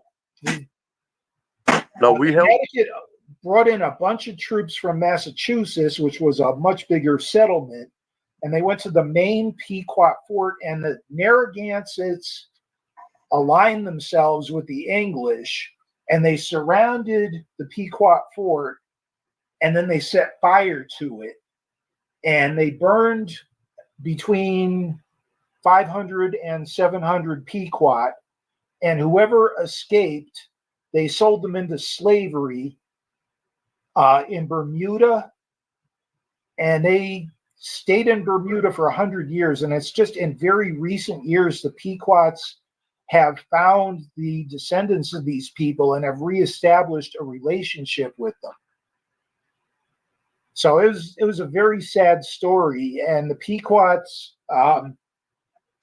basically were put out of business in that year of 1637. And all the other Connecticut tribes learned, if you don't do what the white people want, this will happen to you. Wow. And a few years later, same kind of thing happened with the Dutch in New York. I think this was the year 1642, and they got veterans of the Pequot War in Connecticut for money to come and help the Dutch. And in the town of North Castle, New York, which is just above Greenwich and Stamford, they did the same thing. They surrounded the fort and set fire to it, and another like close to 1,000 Native Americans got killed. So this was what they were doing. And then the last stand, of course, was King Philip's War in 1675. And King Philip tried to get all the New England tribes together to do away with the English. And for a while, he was extremely successful. And then, through traders, the English learned the Indians' whereabouts, and they surrounded them and killed most of them. And that was when the big reservations in the state of Connecticut, like the Golden Hill Reservation, that was the whole city of Bridgeport, was reduced down to 80 acres. Damn. All the rest of the land, out towards P.T. Barn, was now Mountain Grove Cemetery, was the great Indian planting field. And the whites said, okay, you people got to go. And they crowded all the Indians onto the Golden Hill Reservation, which by that time was the hill. And the hill was made out of solid rock. And if you stick a shovel into that soil, it's going to go clank because it's solid rock. There's no way you could plant corn there and feed. There were 200 wigwams. And if you figure 5 people in each one, that's 1,000 people crowded onto 80 acres. And all the rest of their land taken from them where they could go fishing and clamming and waterfowl hunting, deer hunting, all gone. It was designed to starve them out. And there was just that one family when everybody else left. I don't like to use this word, the Sharon family, whose name got modified to Sherman. And that's, Chief Big Eagle named his daughter after that ancient family name. They were the ones who were keepers of Golden Hill with the sacred springs. And they weren't going to leave for anything until they got absolutely pushed out in the year of 1802. So, that's kind of the story of the Paugussett, very abbreviated version. So, let me ask you this. There's a question from the audience. Was it the English or the British they tried to get rid of? That who tried to get rid of? Copper? Pequots, probably. Well, it was the settlers, the Puritan settlers who were English. And those were the ones that they had the battle with, that they tried to kidnap. So it wasn't, the official British army or anything like that. It was the English settlers who formed their own little militias and train bands. And they all had guns, and the Pequots had, bows and arrows with stone arrowheads. So it wasn't a very fair fight. No, it's the modern day genocide, just like they doing it now. Yeah. They they be talking about genocides of other countries, but yet they doing it right here in America with us. Yeah. And that's all it is. They trying to commit a genocide with help of certain members of their own people. They would like nothing more for us to not exist, for us to go away. Because then they can hide that part of history. What they really did. Americans try to act like that they're so greater and better than everybody else. But, they are a bunch of group of murderers, haters, liars. And they sit back with that smile, that cross. But in reality, they got another alternative. And it's just like today, it's modernized genocide. That's how I see it. Because why wouldn't you help a group of people that made your history? we actually made their history. Yeah. You know, but and they had don't want history for thousands of years before white people set foot Right. on this continent. Exactly. I've been Exactly. various parts of the country. Like I remember this place called Mound City in Alabama, and there's like 50 or 60 of these giant mounds that took like 200 years each to construct.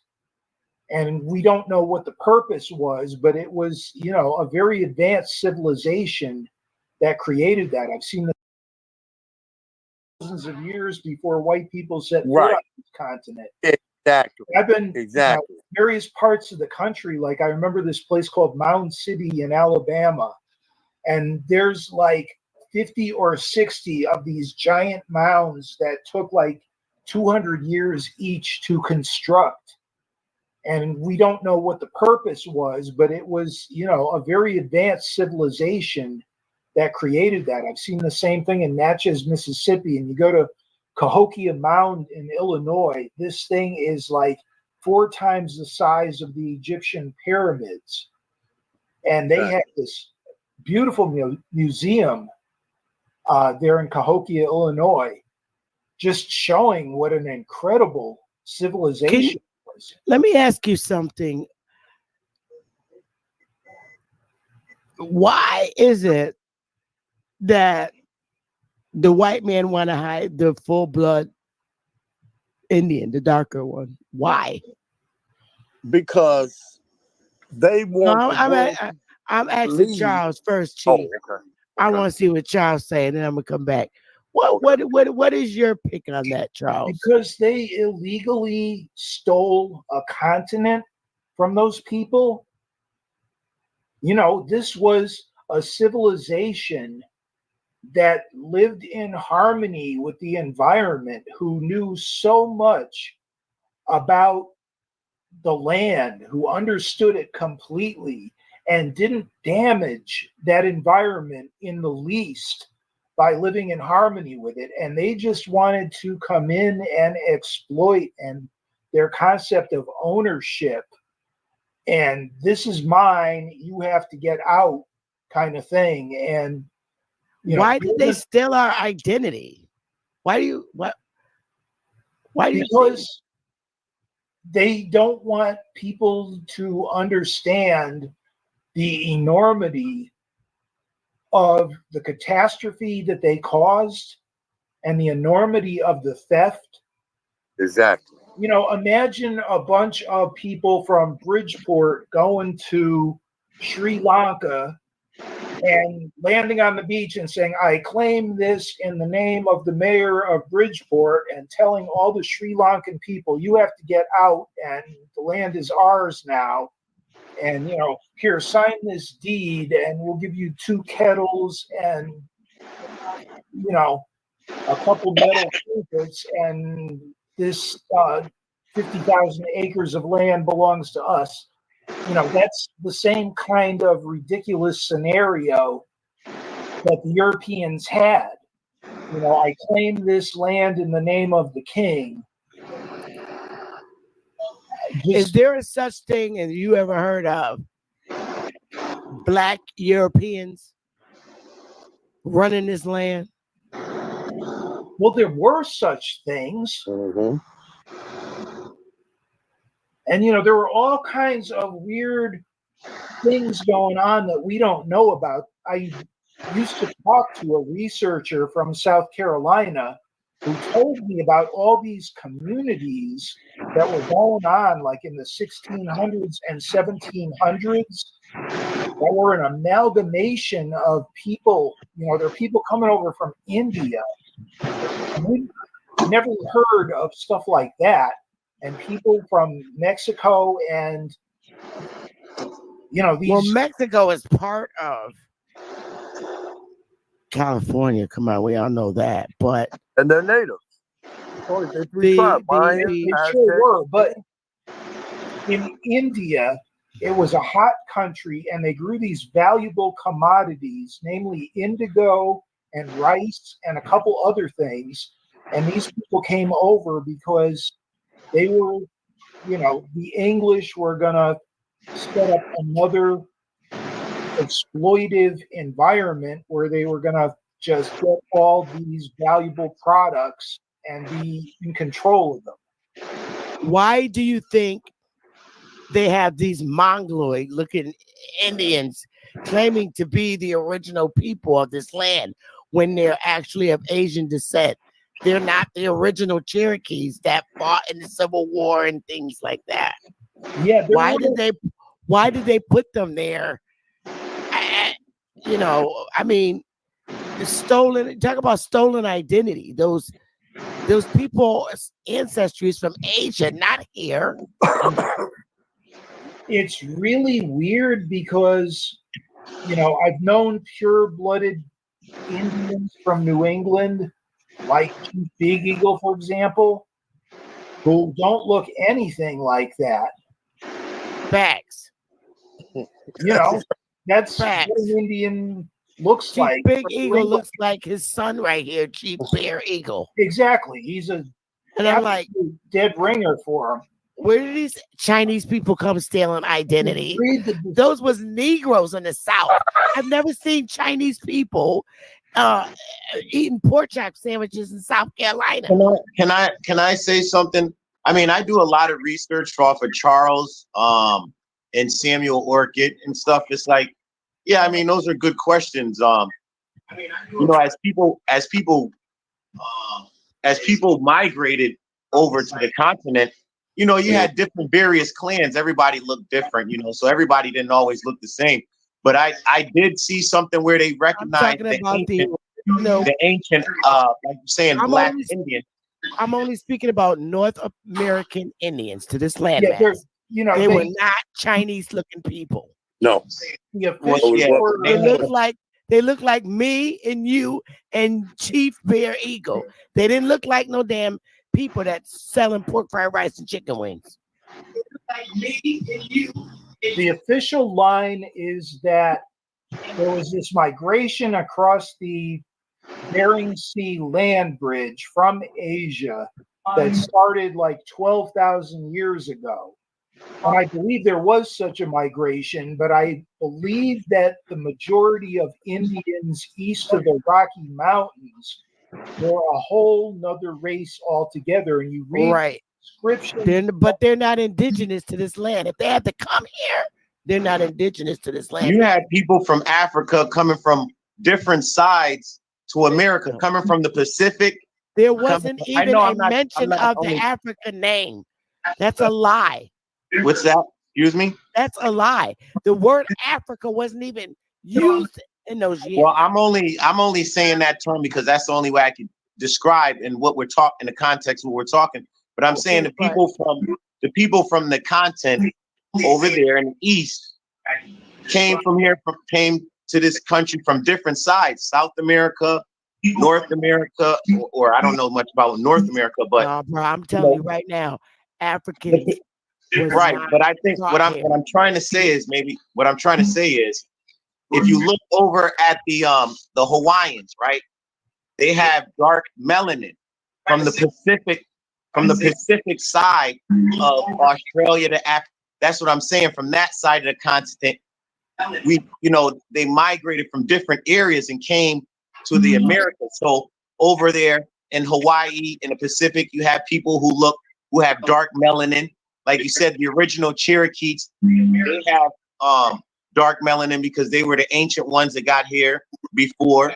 No, they didn't get here. They were already here. They're already here, probably from maybe when the Earth was one continent.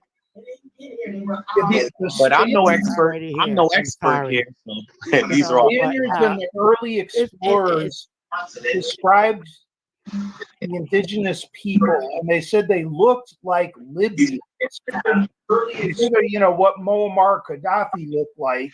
Early natives was people of color. Thank you. Right. Early natives, everybody in history know that most natives was people of color. Facts. And it's based off of what climate you really from. The hotter it is, the more darker you is. Right. You know, and that's how it was. But we are a multicolored race. there. I mean, if you stayed in the colder climate, you still tanned in the summer, so it gave you some kind of coloration. But for the brothers who was out west and down south, it was more hotter. But that don't mean that they was African Americans. Them was natives. We are a race of multicolors. You know, people get mad when I use the word Asiatic, but Asiatic doesn't mean I'm saying they're Asian. It means a person of color. That's what Asiatic is. Asiatic is a person of color, which is most native tribes are. It's just like when you watch Caliente for the Mexicans, they always put the dark Mexicans in the back so nobody can see them. But they just as black as Africans because of their climate. It's just like Asia, like the original Asians. Same thing.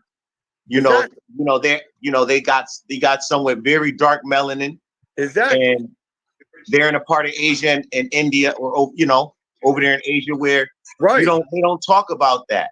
But that's from the migration. We actually don't need to talk about it. Because our concern is North America. And I'm not trying to be funny or nothing, brother. I'm really not.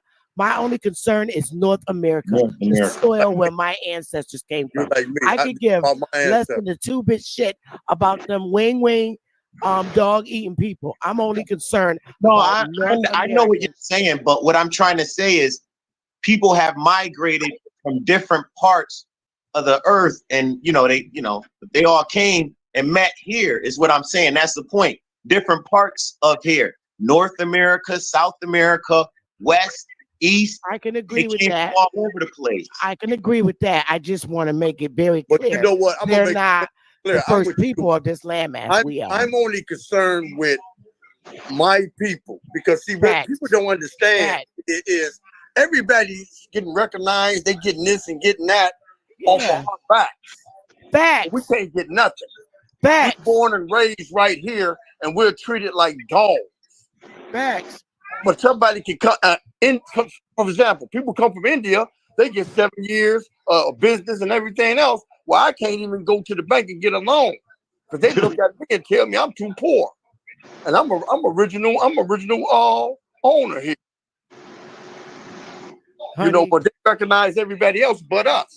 The first thing that we all have to understand as the first people of this landmass and the original people of this soil is that we are still prisoners of war. And you learn that, you know that when you fight for your damn land, your own damn land. When you don't have the power of your own damn land, you are still a prisoner of war. Exactly. They just fixed it up so you couldn't see it, so it won't hurt so bad. Yeah. And people need to understand that shit. You should not have to go. If you have to go to a government to get money to provide for your soil, you are still a prisoner of war. And you must remember that. You must remember that. If you have to fight this government to sell cigarettes on your own damn land, you are still a prisoner of war. You're fighting the government. That. You're fighting the we government. can't even live on our land the way we want to. Or by you. We got to go and work 9 to 5 jobs just so we can. I got to work a 9 to 5 job just to afford to live on my reservation because they won't want me living in a wigwam on there.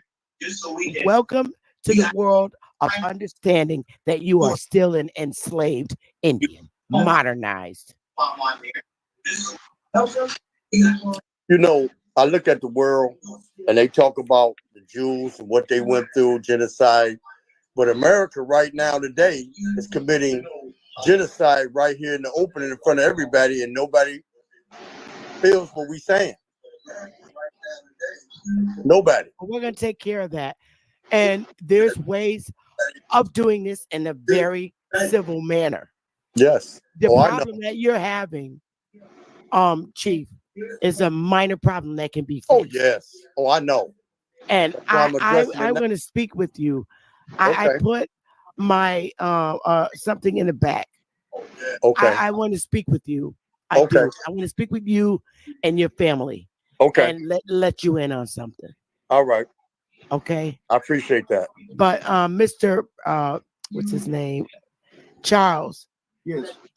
I thank you so much. I want to get your information as well. I'll be contacting you. Okay. I put that in the chat. That's my guy. He's a good guy. Yeah, he is. In the private. Let me see. Let me look in the private.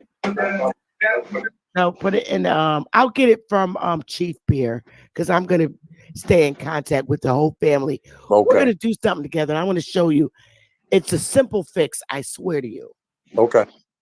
Your issue that you're having in your family is truly a simple fix. Oh yes. Oh, I know that.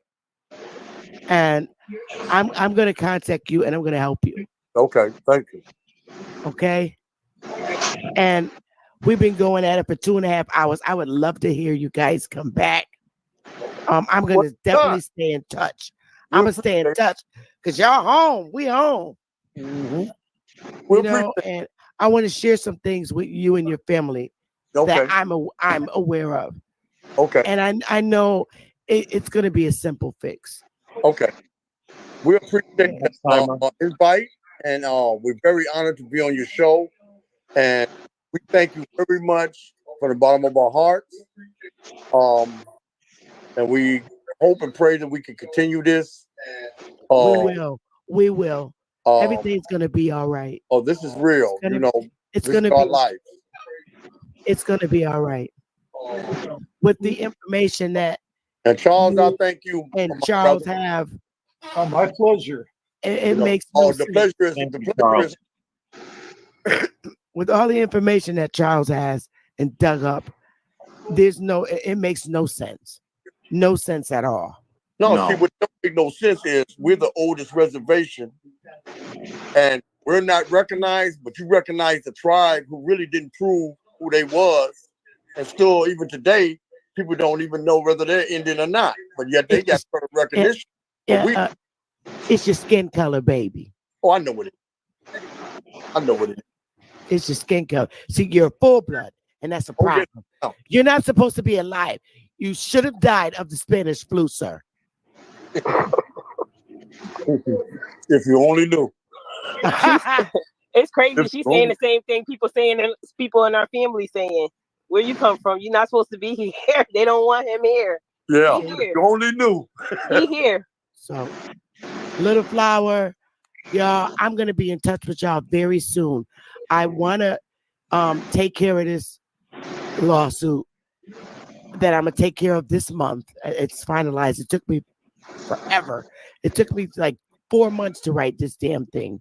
Okay, I'm going to be in touch with you and your family. You have my information. I have yours. We all home. We right here together. Okay. I'm like 20 minutes from you right now. Oh, literally. yeah. Oh, you're not that far from me. I'm at Coachella. You come over time. All I got to do is blow my nose and I'm in your backyard. That's all you can do. I'll be there. I will be there. So I'm going to contact y'all. Okay. And share some other stuff that I don't want to speak about out here. Right. I look forward to it. Okay.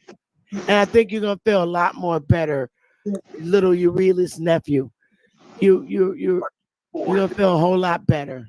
I promise. Okay. Well, thank you. I appreciate you listening to us and hosting this at the atmosphere for us to do, discuss what we have to discuss.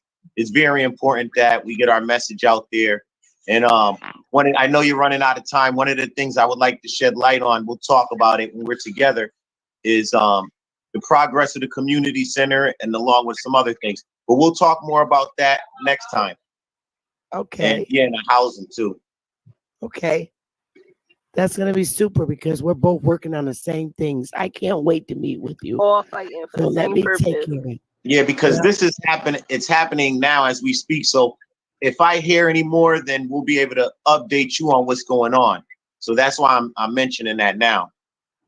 I see your feather in your hat. Thank you. Got it from the Eastern Pequot friend of mine, brother we doing work with. Okay. Perhaps our tribes can join you guys with the powwow next time. Y'all look like y'all had some damn fun out there. Oh, we did. It was a great time. Yeah, we just had ours. the last week of July out in South Carolina. And respect to them, they gave us our respects, and much is appreciated. We're going to be able to shout out to them. all the powwows. And respect to them, they gave us our respects, and I want to go to one of them synagogue powwows. The synagogue, the one y'all went to, they be getting down. They be getting down. Yeah, I hate I missed it. Okay, stay in the back, guys. Don't go yet. I'm gonna close the show out. You guys, thanks for embracing with us today. I love y'all. Smash the like button on the way out. I'll be back soon. Y'all know what I'm doing. I love y'all, and I will be in. Hey, so that was pretty much the end of it. I thought that was a blast from the past that I shared. I will be on in about 2 more hours when I'm off work. I'm on my lunch break. I got like 10 minutes left. But I will be on at 3 o'clock. And boy, it's going to be hot, stinky, and funky up in here at 3 o'clock. Because I'm starting to interview and speak with a lot of politicians, I told you guys.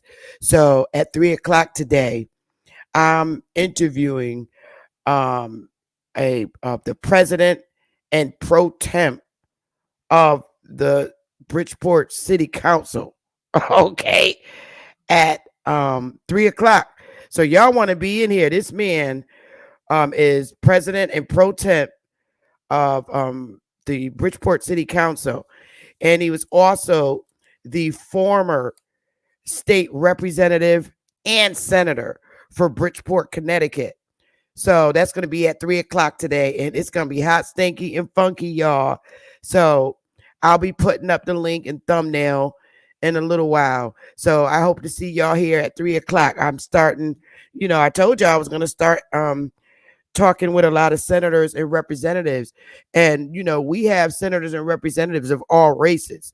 Over here on this channel, we don't do that black-white discrimination shit, because I like to hear and get educated from our leaders. And it is what it is. And moderators will be in full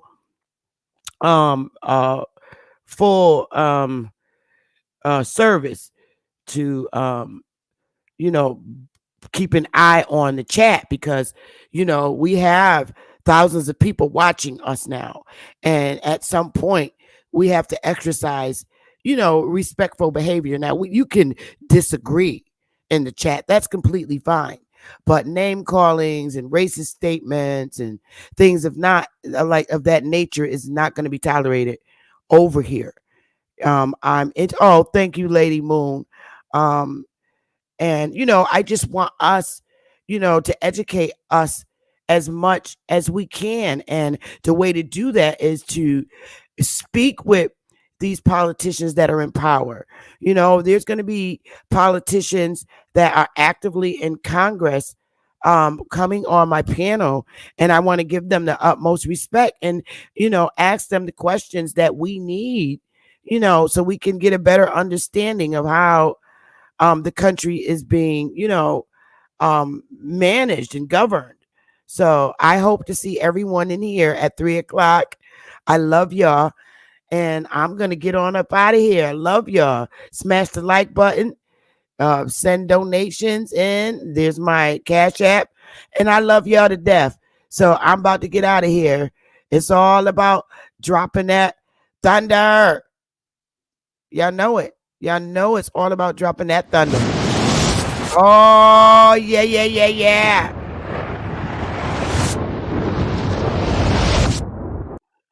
That's how we got to do it. So I see y'all and love y'all. See y'all at 3 o'clock.